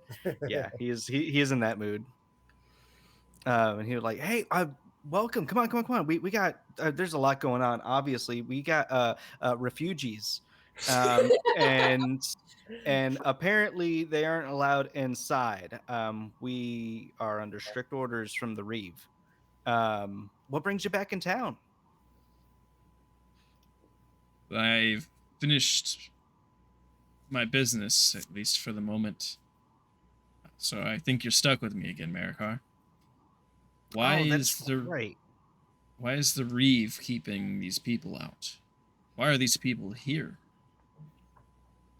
And he would say, well, we can't let them inside because there isn't enough space for them.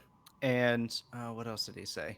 And then he kind of like think about it and give I'm sure a bunch of other like, bullshit reasons on why we can't let everybody in the world into this small town. It's like, oh, there's not enough pillows. But then he'd go on to the unnerving part is that everyone out here is saying that, there's like something about shadows returned and they're trying to escape some wars that are going on. Oh, Have you heard anything Maracar, about that? Maracar is forced to stop in his tracks by Damrod stopping in his tracks. And he just stares at Maracar for a second. Shadow, you say? From the east? Well, we're at the south gate. I think they came from south. Is it Where in the is east too? Where is the shadow coming from, Maracar? Well, I don't know. I haven't met him. I fear I might need to see the Reeve. Have you heard anything from Orelion or Rook? No, I don't think they're coming back, man. Why have you heard something? Well, no, it's just like it's been a long time, Winter's been over for at least a month. You have to think about this, Maracar. We don't have like mechanical means of travel yet. It takes a long time to travel from one place to the other. Well, they can't just hop in their whirly bird. I mean, elves might be able to. They might be able to call the. Never mind. I need to go speak with the Reeve. Will you have a drink with me after? Yeah, I got to finish up my shift here, and I Wait, your probably need shift? to. Oh yeah, I've been helping them out. So they need kind of some extra muscle, and I'm good at the muscle thing. You've got a couple of them. At least. And he's paying me, and then when I'm off, I go and I bake a. You haven't had my cakes yet? No, yeah, you have. You probably had some of my cakes that I make. I don't know. Yes. Did I learn how to make cakes before you leave? Yes. You wouldn't let anyone else make you a cake for your birthday. You insisted on making honey cakes for everyone else. Yeah, that sounds about right. Well, anyway, I'm still making honey cakes, and I bring them out here. We can do that together and have a drink. That would be great. Let me go speak with the Reeve, and then I'll find you after your shift. Sounds good. I'll see Can't you then. interrupt the hardworking man. Damrod, you feel a tug on your cloak behind you. Like, Damrod will like turn on his heel and look around for whatever or whoever's pulling on this cloak. you look over your shoulder. No one's there, and you turn around and you look down, and at first you're probably like, oh, it's a child, but then you know what a hobbit looks like. I'm instantly worried that Maracar has done something to upset this person. No, hobbits are boring now. You see them all over the place. At least in Bree. Yeah, and he oh, sorry about that. Are you a friend of this warden here? It would appear so. Yes. Well, I consider him a friend, and I believe he considers me the same. Oh yeah, one of my best friends. Oh, are you going to be allowed to enter, Bree? Oh, He's looking between the two of you. I would hope so. I have been here before. Oh, that's good. I've also been here before, but yes, they're not letting me in either. I don't know why. I mean, I can understand. I guess I can maybe understand the refugees, but why they won't let me in? I'm just a traveler, an adventurer sometimes, even a treasure finder, and a treasure hunter, I guess. Yes. I was. Yes, I'm awfully sorry. I'm just wondering if you would be able to, or ask your friend if he could get me in, so I don't have to stay out here any longer. How long have you been out here? Oh, awfully long time. It's been like a day and a half now. Hmm. Do you have any like um what I miss Damrod, what's the miss word I'm looking for? the prancing pony ale.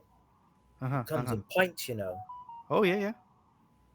Of course A you know. full pint. Of course you know. Of course. Oh, I miss it so much.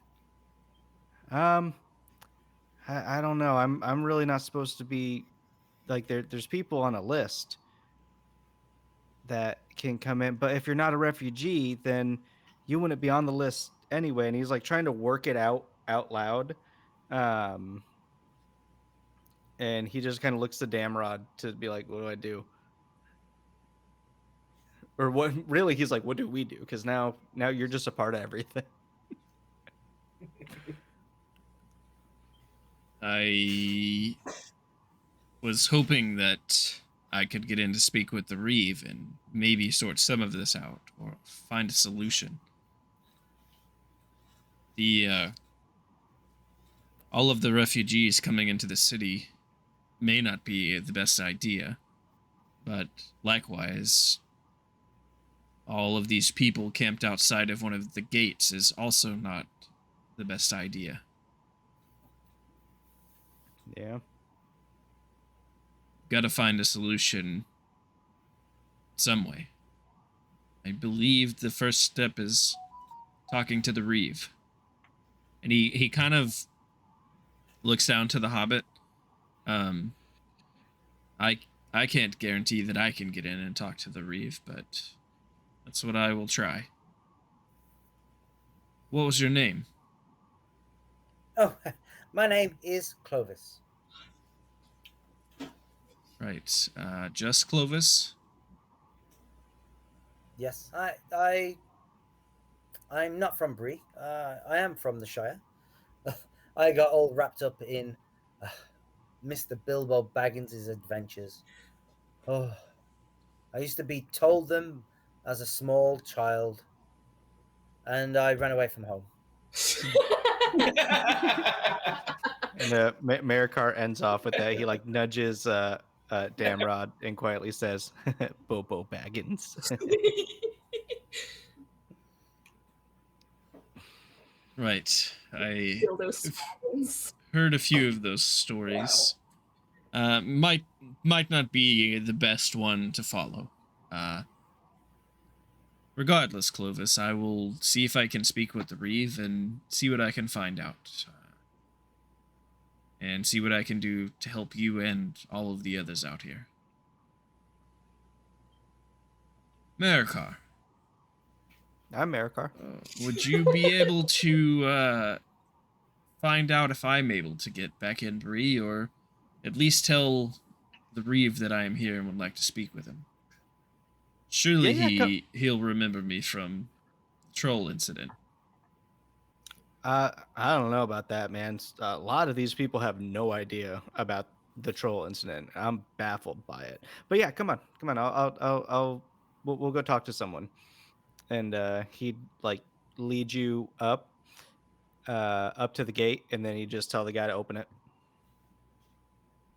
Um,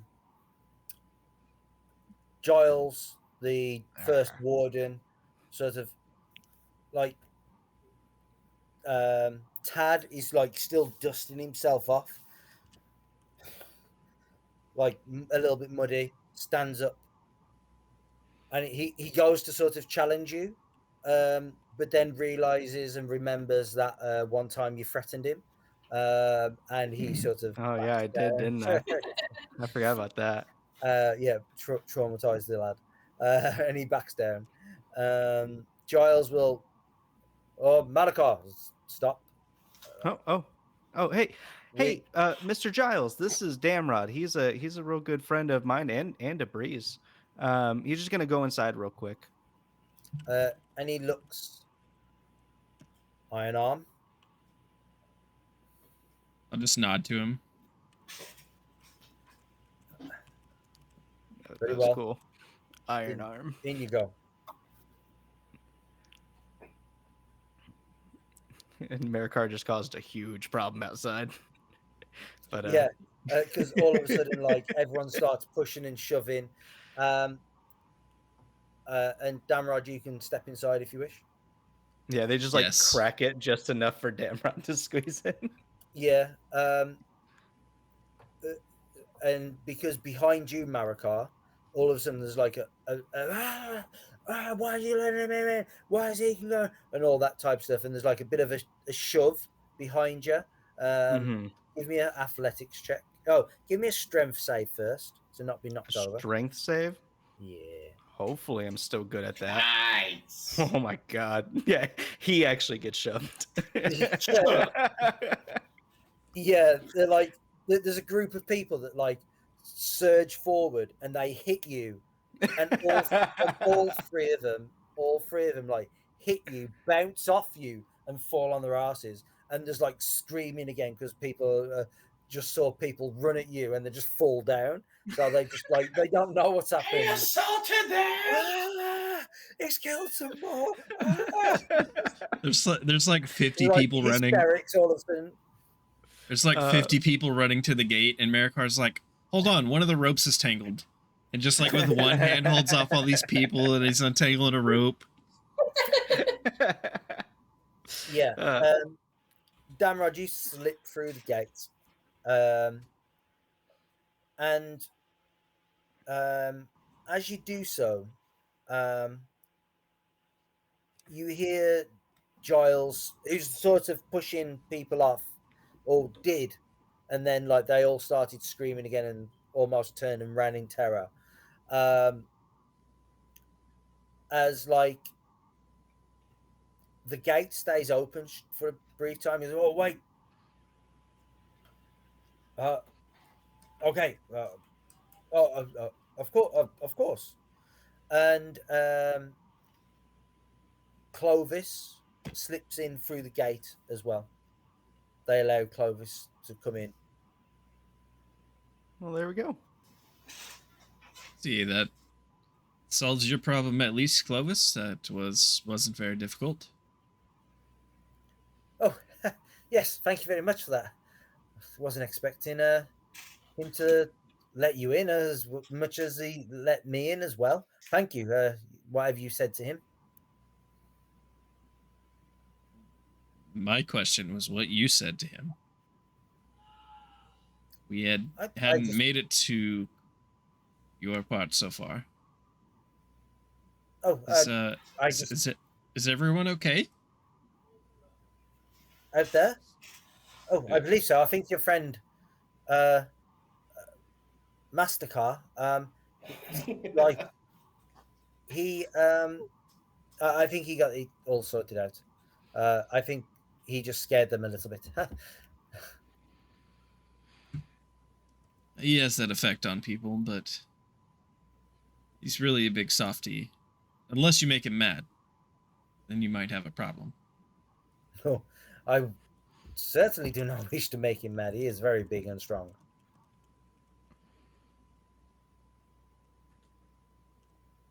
Right. What did you say your business in Bree was?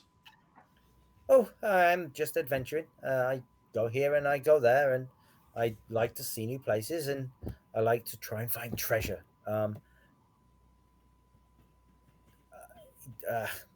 But in Bree, at this moment in time, I just wish to rest and get one of those pints. Right. Maybe Maracars and I can buy you one of those pints at some point. Oh, that would be lovely. Thank you very much. Thank you.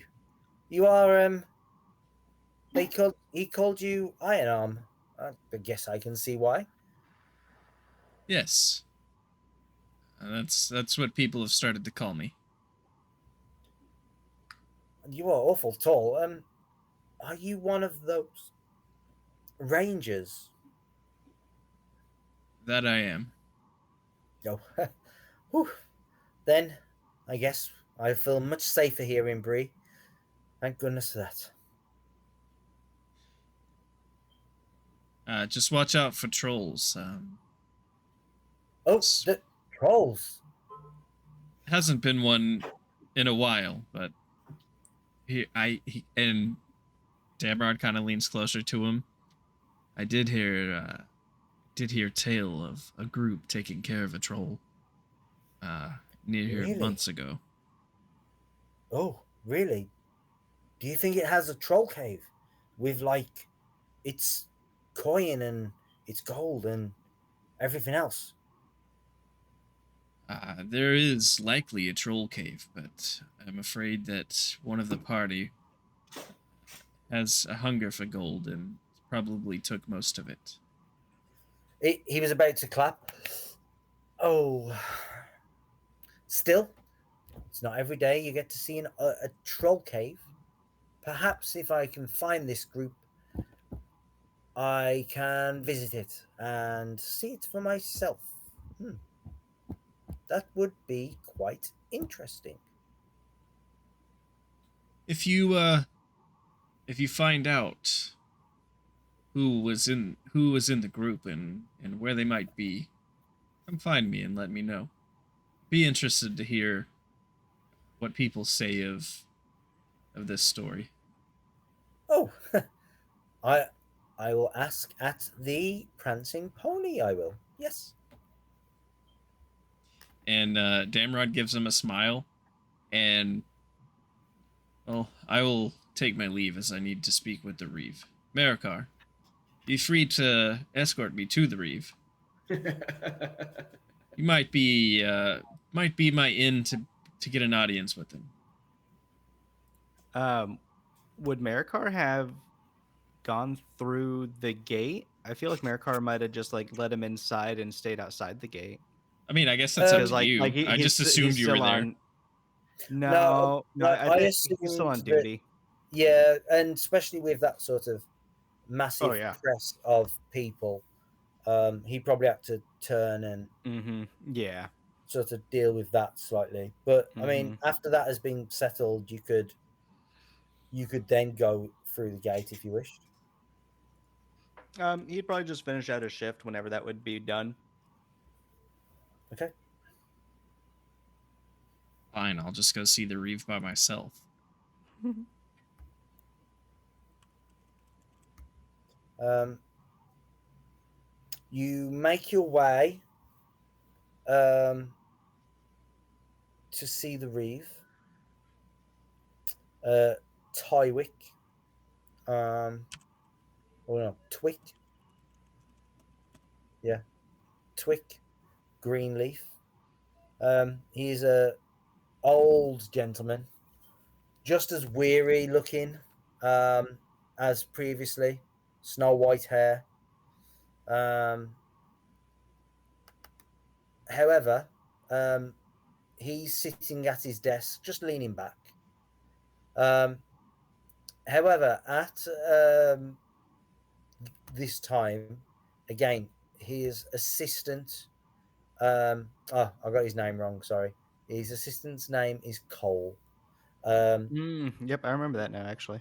yeah, his assistant Cole uh, sort of cuts you off, Damrod, as you are walking in.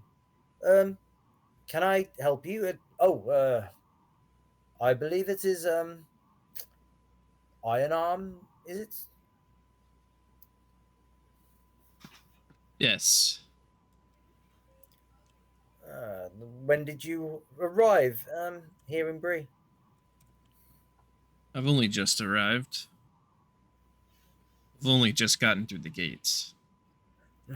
Thought we were keeping riffraff out. Oh, oh well. Welcome back. How may we help you here? I came to inquire as to why you have hordes of people outside the south gate. Oh well, that is quite a story. You see, over the past month or so, we have been having more and more Southerners arrive and request shelter in Bree. Um, and quite simply, it is getting to a point where there's just no room. We could allow them in, and there is certainly room within the pony, but I'm sure Butterman will not. I'm sure he cannot afford to put up all these people. I'm sure they cannot afford themselves to be put up in the prancing pony. So there's just Have simply you no room. talked to Butterman? I have not. No. I thought so. Would I be able to speak to the Reeve himself? The Reeve you see is very busy. And you sort of look over his Busy with shoulder. what? Preparing to house all of these people outside of the southern gate, so Of course, we are looking into all possibilities. would you care to share some of the possibilities? You Well, see, you can. As we know, you are welcome within Bree, but we are not. We do not have to answer to the likes of vagabonds such as you. We are dealing with a situation as best befitting Bree and its people. Hmm. If we need to build a bigger wall, then we will. So that's your answer: is to have droves of people outside of your walls and build a bigger wall to keep them out. We have a balance here in Bree and around the Bree Hill. Having such an influx of people would put a strain on everything. Do they have any coin to pay for anything? Not only do they have shelter or the need for shelter, are they going to abide by the rules and laws and customs of the people here of Bree?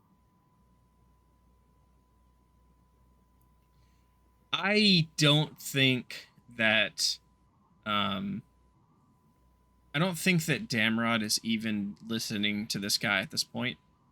I think he's subtly trying to look over his shoulder at the Reeve and just take note of what's happening with the Reeve. The Reeve, um, there's like a crack in the door, there's like double doors, right? And you can see like an office with a big wooden desk, and on his desk are like a certain parchments and stuff. And you are just sort of getting an angle, and he's trying to cut you off from that angle, sort of thing. Um, and you're able just about to see through. Um, and the Reeve is just sitting back, just rubbing his temples like this. And he takes a drink of something, puts it down, and then just leans back and rubs his temples before just relaxing in a large high back chair. The Reeve seems like he might be in distress. Maybe we should check on him. Oh, I'm sure the Reeve is perfectly fine.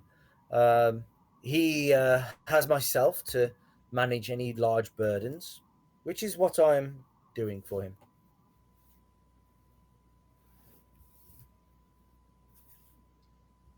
Weren't you here before when we brought you news about the troll? Um, yes, I was. I've been the assistant now for 2 years. Can I maybe insight this guy or something. So I personally have feelings about the direction this is taking, but I'm not sure if I'm just if I'm reading things that aren't there, or if I'm actually picking up what's being put down. Okay. Yeah. You tell me what you are trying to sort of determine from what this guy is saying, or reading the situation.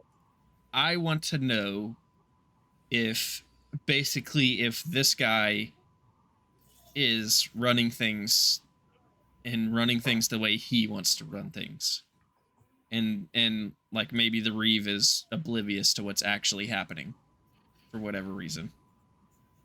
Okay. Personally, I think we have a worm tongue situation going on here.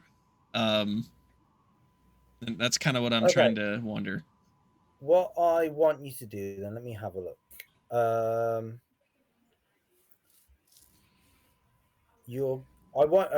want you to pick 3 skills, right? That are relevant to what you're trying to work out. So insight is going to be 1, right? I want you to pick 2 more skills.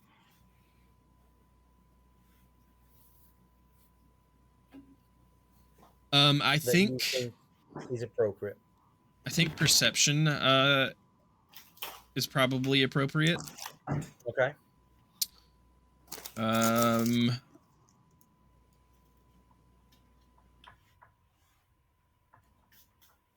And then I mean potentially investigation, or I guess maybe even history in a way, just kind of like the history, like how things like this are normally done, like Damrod thinking over whether this is something that's normally done this way, like in other courts and such.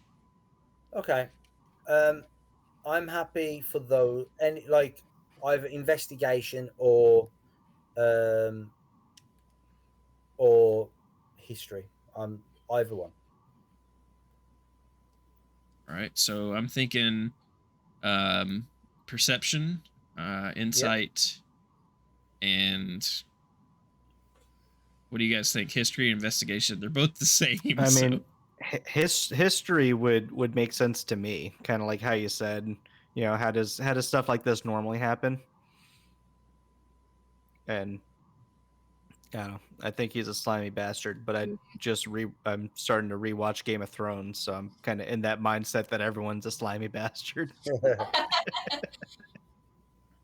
Well, Nate, I don't know if you remember Wormtongue from the movies. You've seen them all now. You've seen them all? From what I understand. You know, I feel like I've seen them all.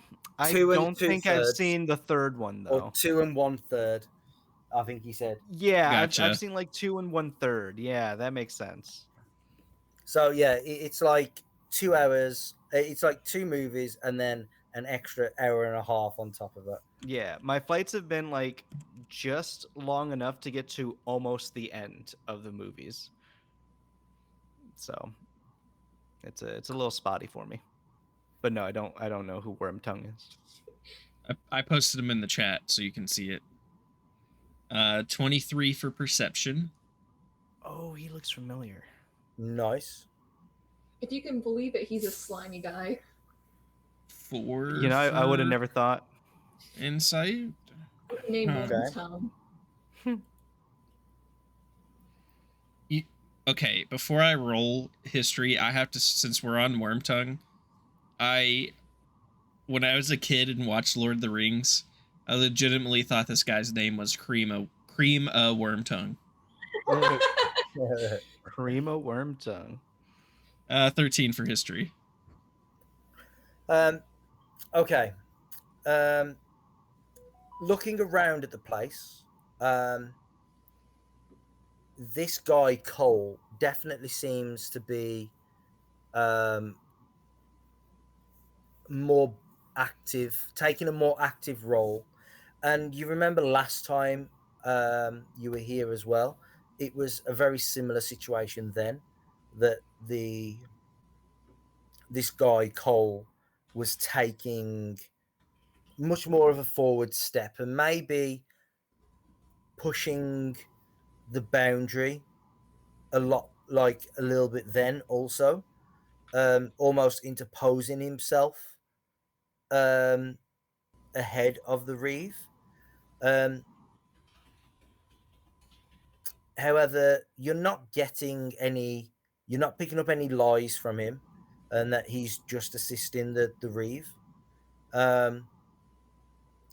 Traditionally, you know that whoever the Reeve is, they have an assistant, and like they obviously work together, and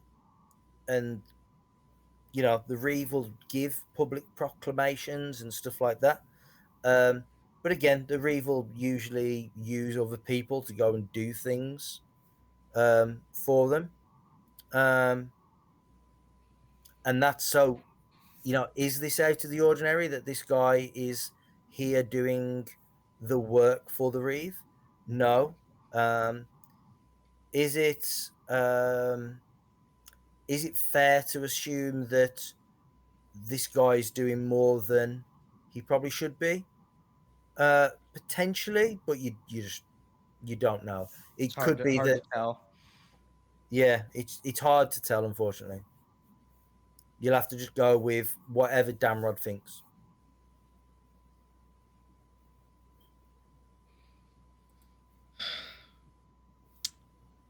I think that Damrod's gonna look at this guy and he's going to say, "Is there a way that I can request an actual audience with the Reeve? I will come back if I must. Put me on the books or whatever you have to do." Give me a persuasion check, or intimidation if you wish to intimidate, but however you want to go about it.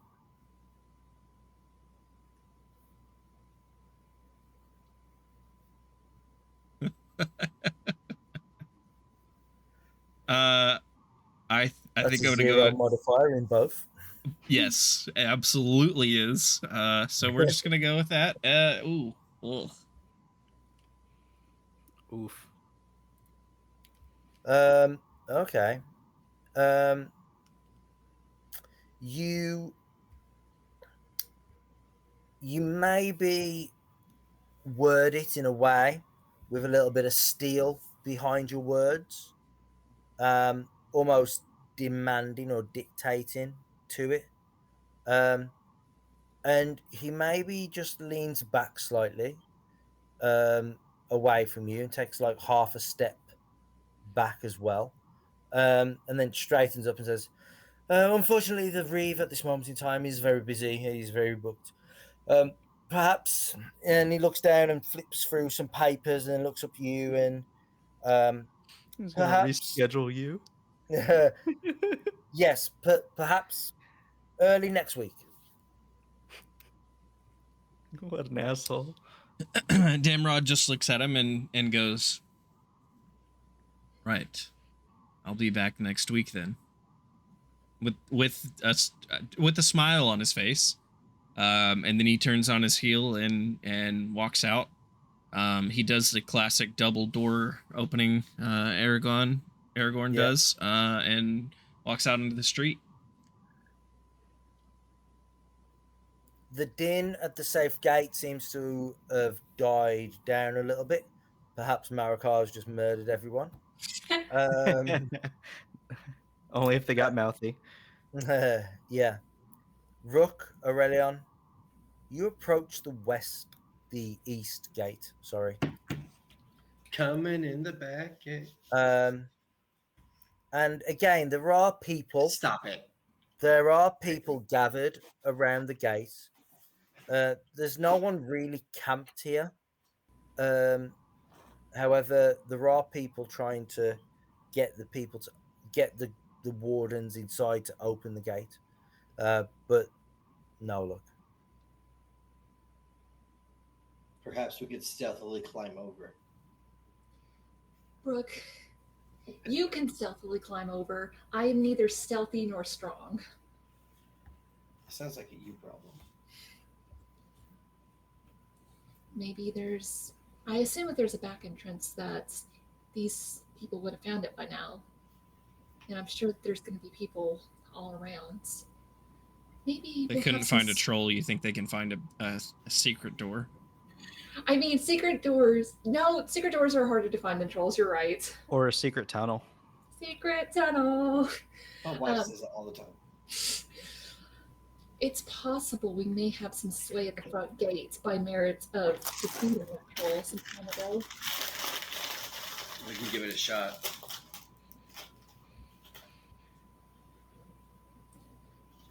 And I will approach on my horseback, maybe hopefully cutting through the crowd a bit.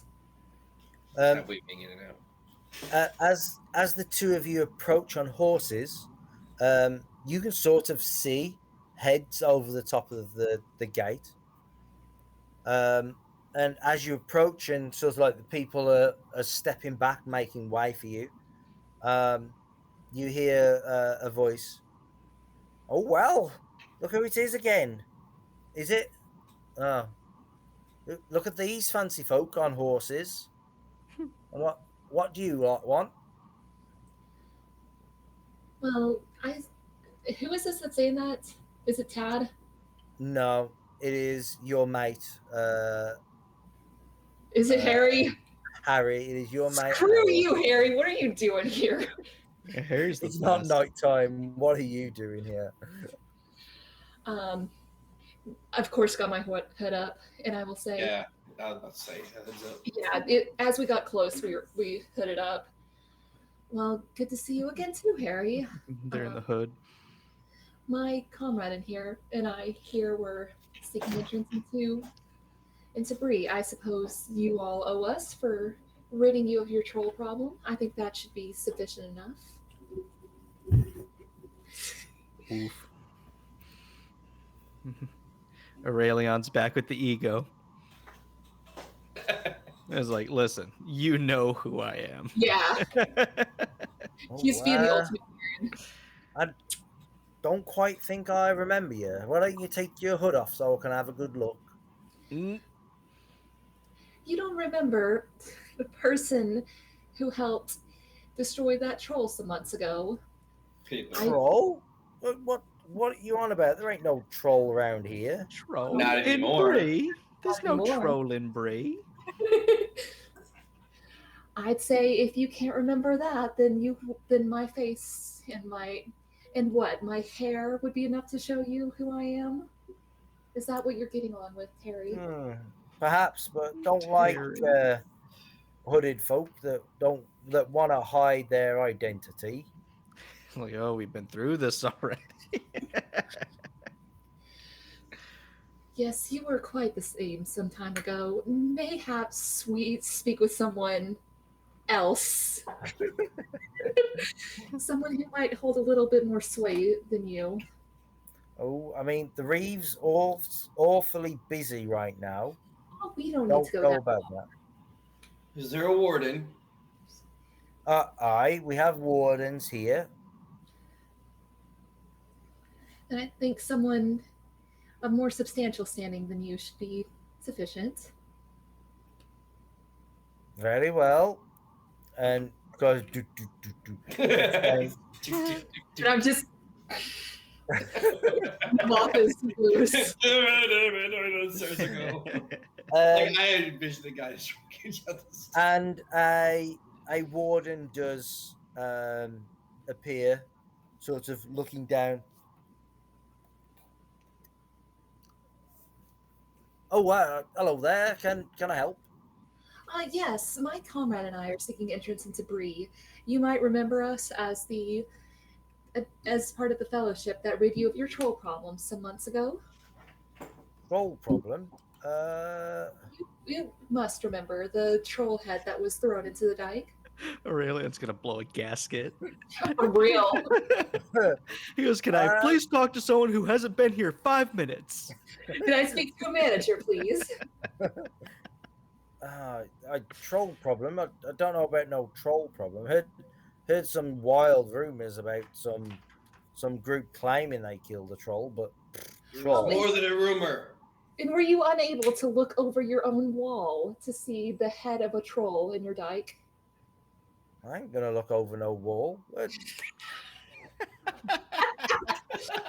Oh, like a wall.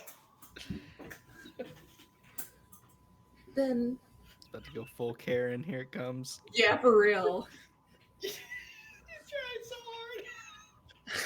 I'm not quite sure what to say. Rook, if you got something. I say, would we know What? that Maracar is there? How would we What? know that, though? I don't know, because we said we're going to Bree. What business do you have? Just looking for a place to rest, a place to find our friends. See, it's hard to find rest round here. Quite Yeah, busy, as you can see. Oh, hadn't noticed. Do you have any trade goods or not? Are you merchants, are you? We come bringing quite a substantial amount of gold that we were hoping to purchase supplies with. Oh, had I not led with that? Oh. Let me see your goods then. Come closer. And like gets off the little platform on the side. I will nudge Rook and just whisper, what we found in the cave, pull out all the money you have. And He takes a handful out and sticks it in his other pouch, and then takes this pouch. Yeah, and I will say, oh, looking to replenish supplies, not necessarily sell them, but we bring good income into Bree. How much are you actually giving him, Rook? Oh, are we bribing him? So what do you think would appease him? 5 gold pieces? Well, that's a king's ransom right there. Let's try one and see where we get. Yeah, it's like 2 it is. it's like it's like 100 copper is like 1 silver, 100 silver is like 1 gold. Yeah, So, that's a lot of money. like that's like $100, I guess. 1 gold is about $100. I motion for him to come closer, and I take 2 but- gold coins and I like split them to where he sees there's 2. Please let us in so we can rest. He sort of his eyes go wide, and like he looks around at the He has others, a sickness. and like he reaches out for them through the gate, and he goes to take them, and I imagine you hold them pretty tight. The gate goes up before you receive those. I give him Oh. one. I give him one. You let- the other when you let me in. Let the good folks in. The travelers and merchants. We need their trade. Let them in. Let them in. Open the gate, Harry. As I go, If you're sure. As he then they start to open the gate enough to get a horse through. as we go through, I kind of flip him the other one. Thank you. Catches it, and then but you definitely both of you notice that the other wardens there catch what's just happened, Can and they be bribed Harry's too? and You can buy out the somebody whole at least one of them is like, oh come on, we've got to shut the gate, shut it, and they switch back on as like the people are trying to press in. They're there squeezing the gate shut, and they bar it. I kind of like And motion for me to really move faster, move faster, move faster. Yeah, like I Yeah. duck my head as I go under the gate. And as you are like walking away, you can hear like voices that are starting to squabble behind you. And I will just very sarcastically wave goodbye to Harry. And that is where we will wrap up tonight. Oh, I didn't get to find Merrick. We'll find him. I hope you all That's a great enjoyed it. session. I did. Oh, and That was Next a great session, we'll all be together. Everything will be right in the world. Maracar won't be sad. And we'll be in a tavern. Yes, we will. We will. That's all We good will be in a adventures start. tavern. Obviously, as things are beginning to heighten within the world, the players within the world are beginning to, or the main characters within the world are beginning to show and become a little bit more prominent. I mean, you all got giddy over like Gandalf. But it's like you guys hang out with like Elrond. Yeah. Well, I mean, To an Gandalf's elf, something that's to have normal. Yeah, we hang out Yeah. with Elrond like every Thanksgiving. Like For the every last 30, 40 4,000 years at least. Guys, I gotta jump off, but thank you for the great night. Thank you for a great Yeah. game. Yeah, See you, guys. Ray. Great game. Catch everyone in 2 weeks. Catch you Yep, tomorrow. Works for 2 me. weeks. Laters. Oh, are we off already? You got anything you need to promote or anything, Nate? No, you know everybody just dips out before we're done. Usually we stick around for a little bit. But yeah, no, I got nothing. I'm probably going to stream once or twice this week. But it's really just kind of farting around. Been getting back into Civilization 6, so that's been a fun experience, actually trying to learn the more in-depth mechanics, kind of like how to efficiently play the game from turn 1 to turn 50 and see if I can get that right, and then kind of Gotcha. work it out through there. Other than that, what's it? Next month we'll be doing a podcast. I got a couple people in mind, so we're gonna try to get that done. But yeah, it's just been real slow moving on my side as far as content goes. Cool. Getting back into work's help that though. Yeah, I was gonna say you've Yes. been back into work. So Yeah, and which I'll take a paycheck over Yeah. playing video games any day. Definitely. If they can both be the same thing at some point, that would be rad. But definitely Them gotta pay skulls. bills now. Yeah. Well, you know, Bills it's can't wait like for that's that. no. So we gotta slow and steady wins the race, and then I'll have to hire some kid to edit videos, and then I'll be good. Just unpaid. If anyone knows who knows someone who wants to be an unpaid intern who will work for purely exposure, to absolutely nobody, and yeah, no, those are my only requirements to be my editor. And That's also already knows their stuff so that you don't actually have to intern them and teach them anything. Yeah, actually. So like if someone wants to build like a portfolio for their social media managing, influencing consulting agency that they're obviously building, I'm the guy. I'm taking open applications, open interviews. So we're all good to go. But other than that, I got nothing, man. I noticed you played Overwatch for like a really long time the other day. Yeah, definitely didn't switch to any other game during your stream. I saw that, and like I noticed it midway. I'm like, yeah, we'll play some Overwatch, and I'm like, all right, I'm gonna switch to Civ, and I had everything written out on OBS. I just didn't click the done button. So yeah, I missed out on a lot of potential Civ viewers because I was on Civ for like 3/4 of that stream. Yeah, which is upsetting. I got lost in man, because like I got up to like 6 viewers at one point. So I was like, man, 6 viewers on the Civ kind of channel, not channel, but like the topic there, man, that's like top 7 on there, man. There's only like 300 people that watch that at a time, so I was like, fuck, I missed a huge opportunity. But that's that. Now, yeah, imagine if people wouldn't have been coming for Overwatch. Yeah. They were like, oh, Overwatch. Oh, I did get muted though on that stream. Uh-oh. Yeah, because like I got super not bored, but like I was kind of just vibing out because of smoking a little bit. So I was vibing out, and I'm like, you know what? I'm gonna put some music on and put it super low, and then I can just chill.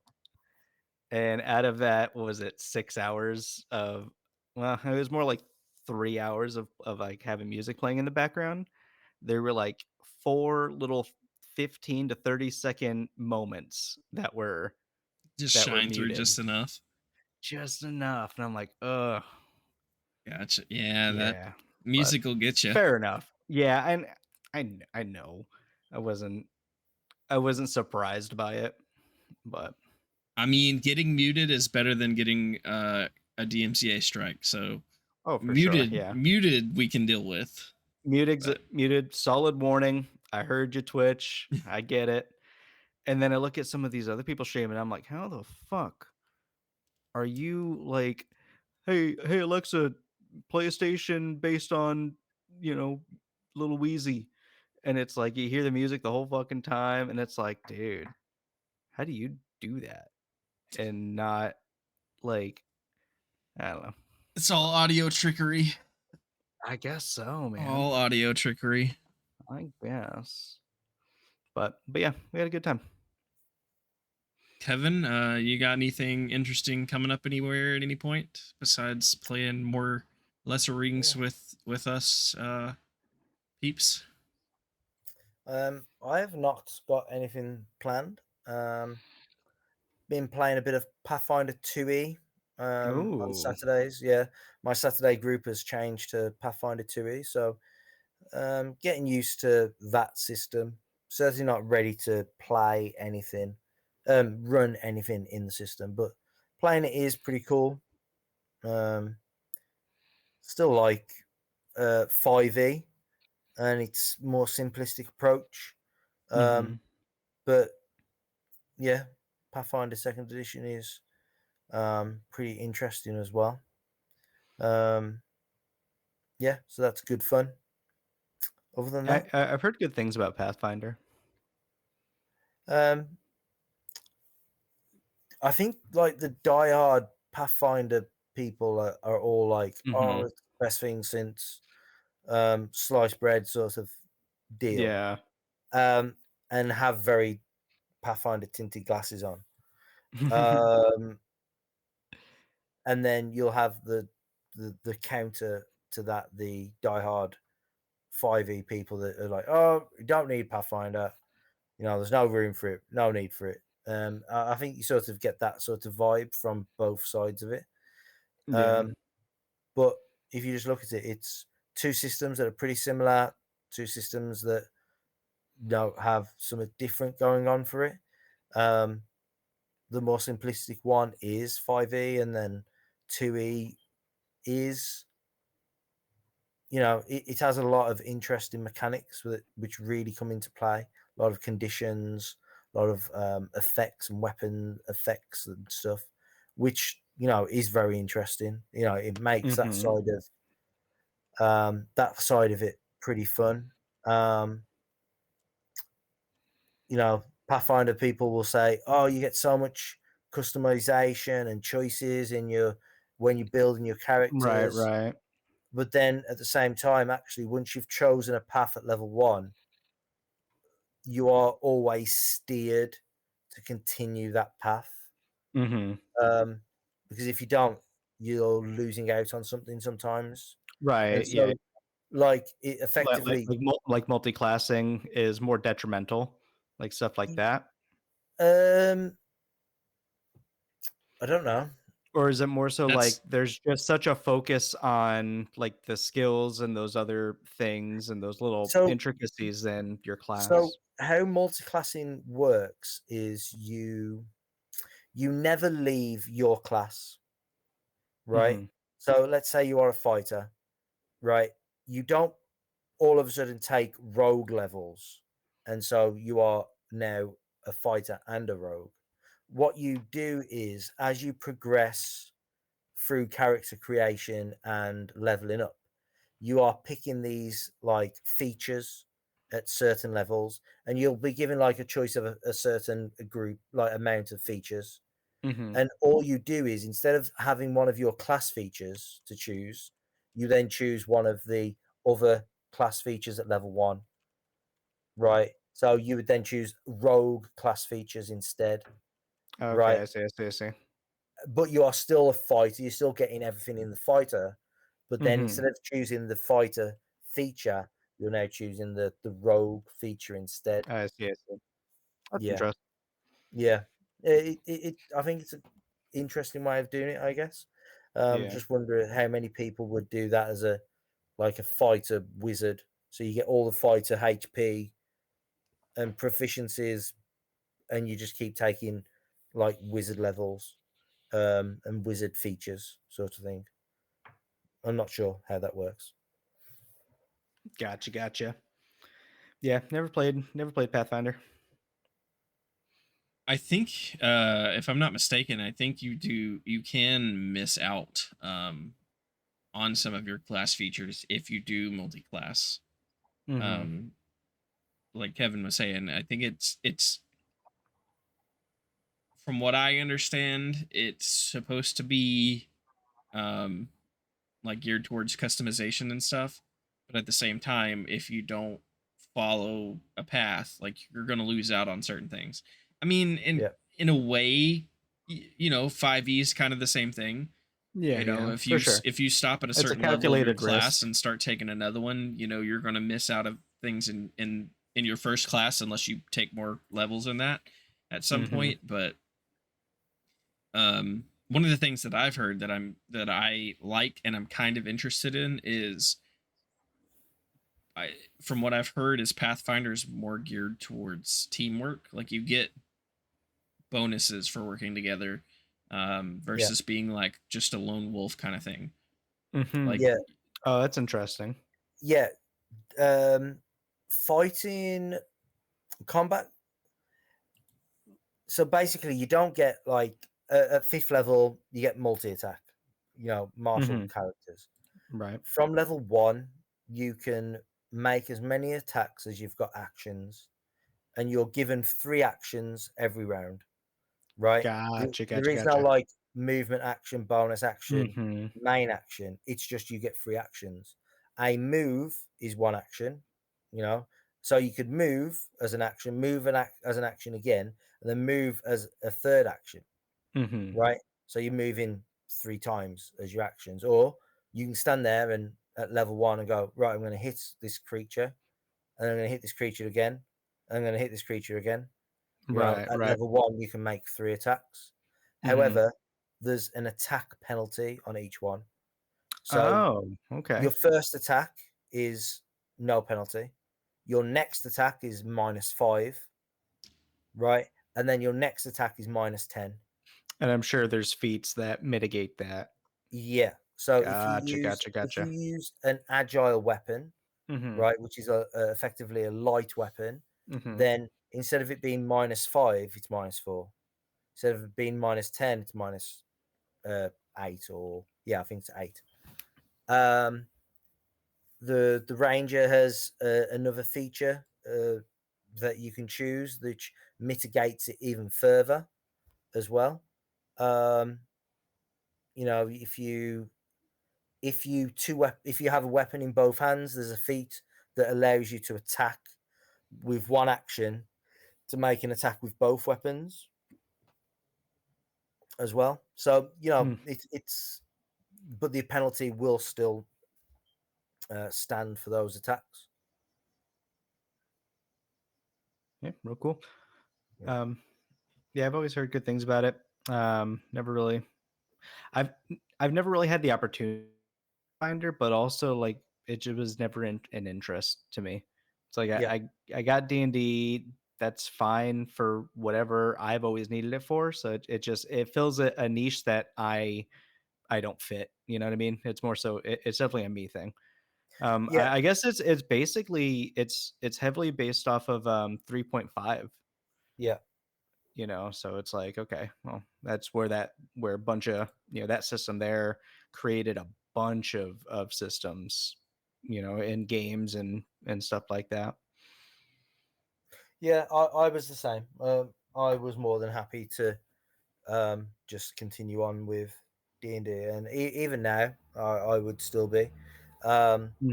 My Saturday group was really interested in exploring it more and doing more of it. And like I said, I was a little bit reluctant just because it's a new system that I had to learn. But if that's what they chose, I was like, okay, we'll go with that. So I looked into a lot more, got comfortable with it, and yeah, I mean, I'm more than happy to play it, but then I have no reason to give up 5e also. Right. You know, yeah, so it's been a good experience to do, and I would like to see 5e do more, like Pathfinder, but then, like I said, it is and does feel like even more complicated to run. Yeah. Making people flat-footed gives -1, so it's like, okay, how do you apply that? Right. Yeah, there's just all sorts of different. And then now they're being flanked, so there's another +1 to the attack, and they've got a -1 as well. And then it's there's a lot like that. So Yeah, doing the math. I've heard Pathfinder's a lot more crunchy. Yeah. And that's Yeah. kind of what's kept me away. Like, I'm not necessarily afraid of crunchy systems, but it's one of those things where I try not to go into a super crunchy system unless I know it's going to be like maybe a one shot, or it's going to be like a short kind of learning campaign where most of the group is learning. Because like, I don't want to be the one person in the group that's trying to learn this super crunchy system while everyone else has a handle on it. Like that. Yeah. Yeah, it makes you feel like you're slowing everything down. Yeah. Yeah. I think Jarl might be considering doing Pathfinder once Death of the Deities is done. I don't know if he's officially settled on it, but if I end up in that next campaign, I might have to learn it anyways. Which, like I said, I'm not necessarily opposed to it. It's just one of those things where I've kind of just been like, yeah, if I need to someday, maybe, but right. Like, I'm sticking with my 5e for now, and learning some of these other smaller systems and stuff. Yeah, and like that's fine, really. It's I don't think it's that bad. It'll a lot of people will have a strong opinion one way or the other, but it can't be that bad, even if it is a little more crunchy. No, and I There's no mean, way. some people like the crunchy systems, and some people like the free flow systems. I kind of like, I kind of like both. I like aspects of both in certain ways, I guess. Yeah. So I'm not saying that I won't try it, but I'm not necessarily like sprinting to my local gaming store to buy the books to try it. So.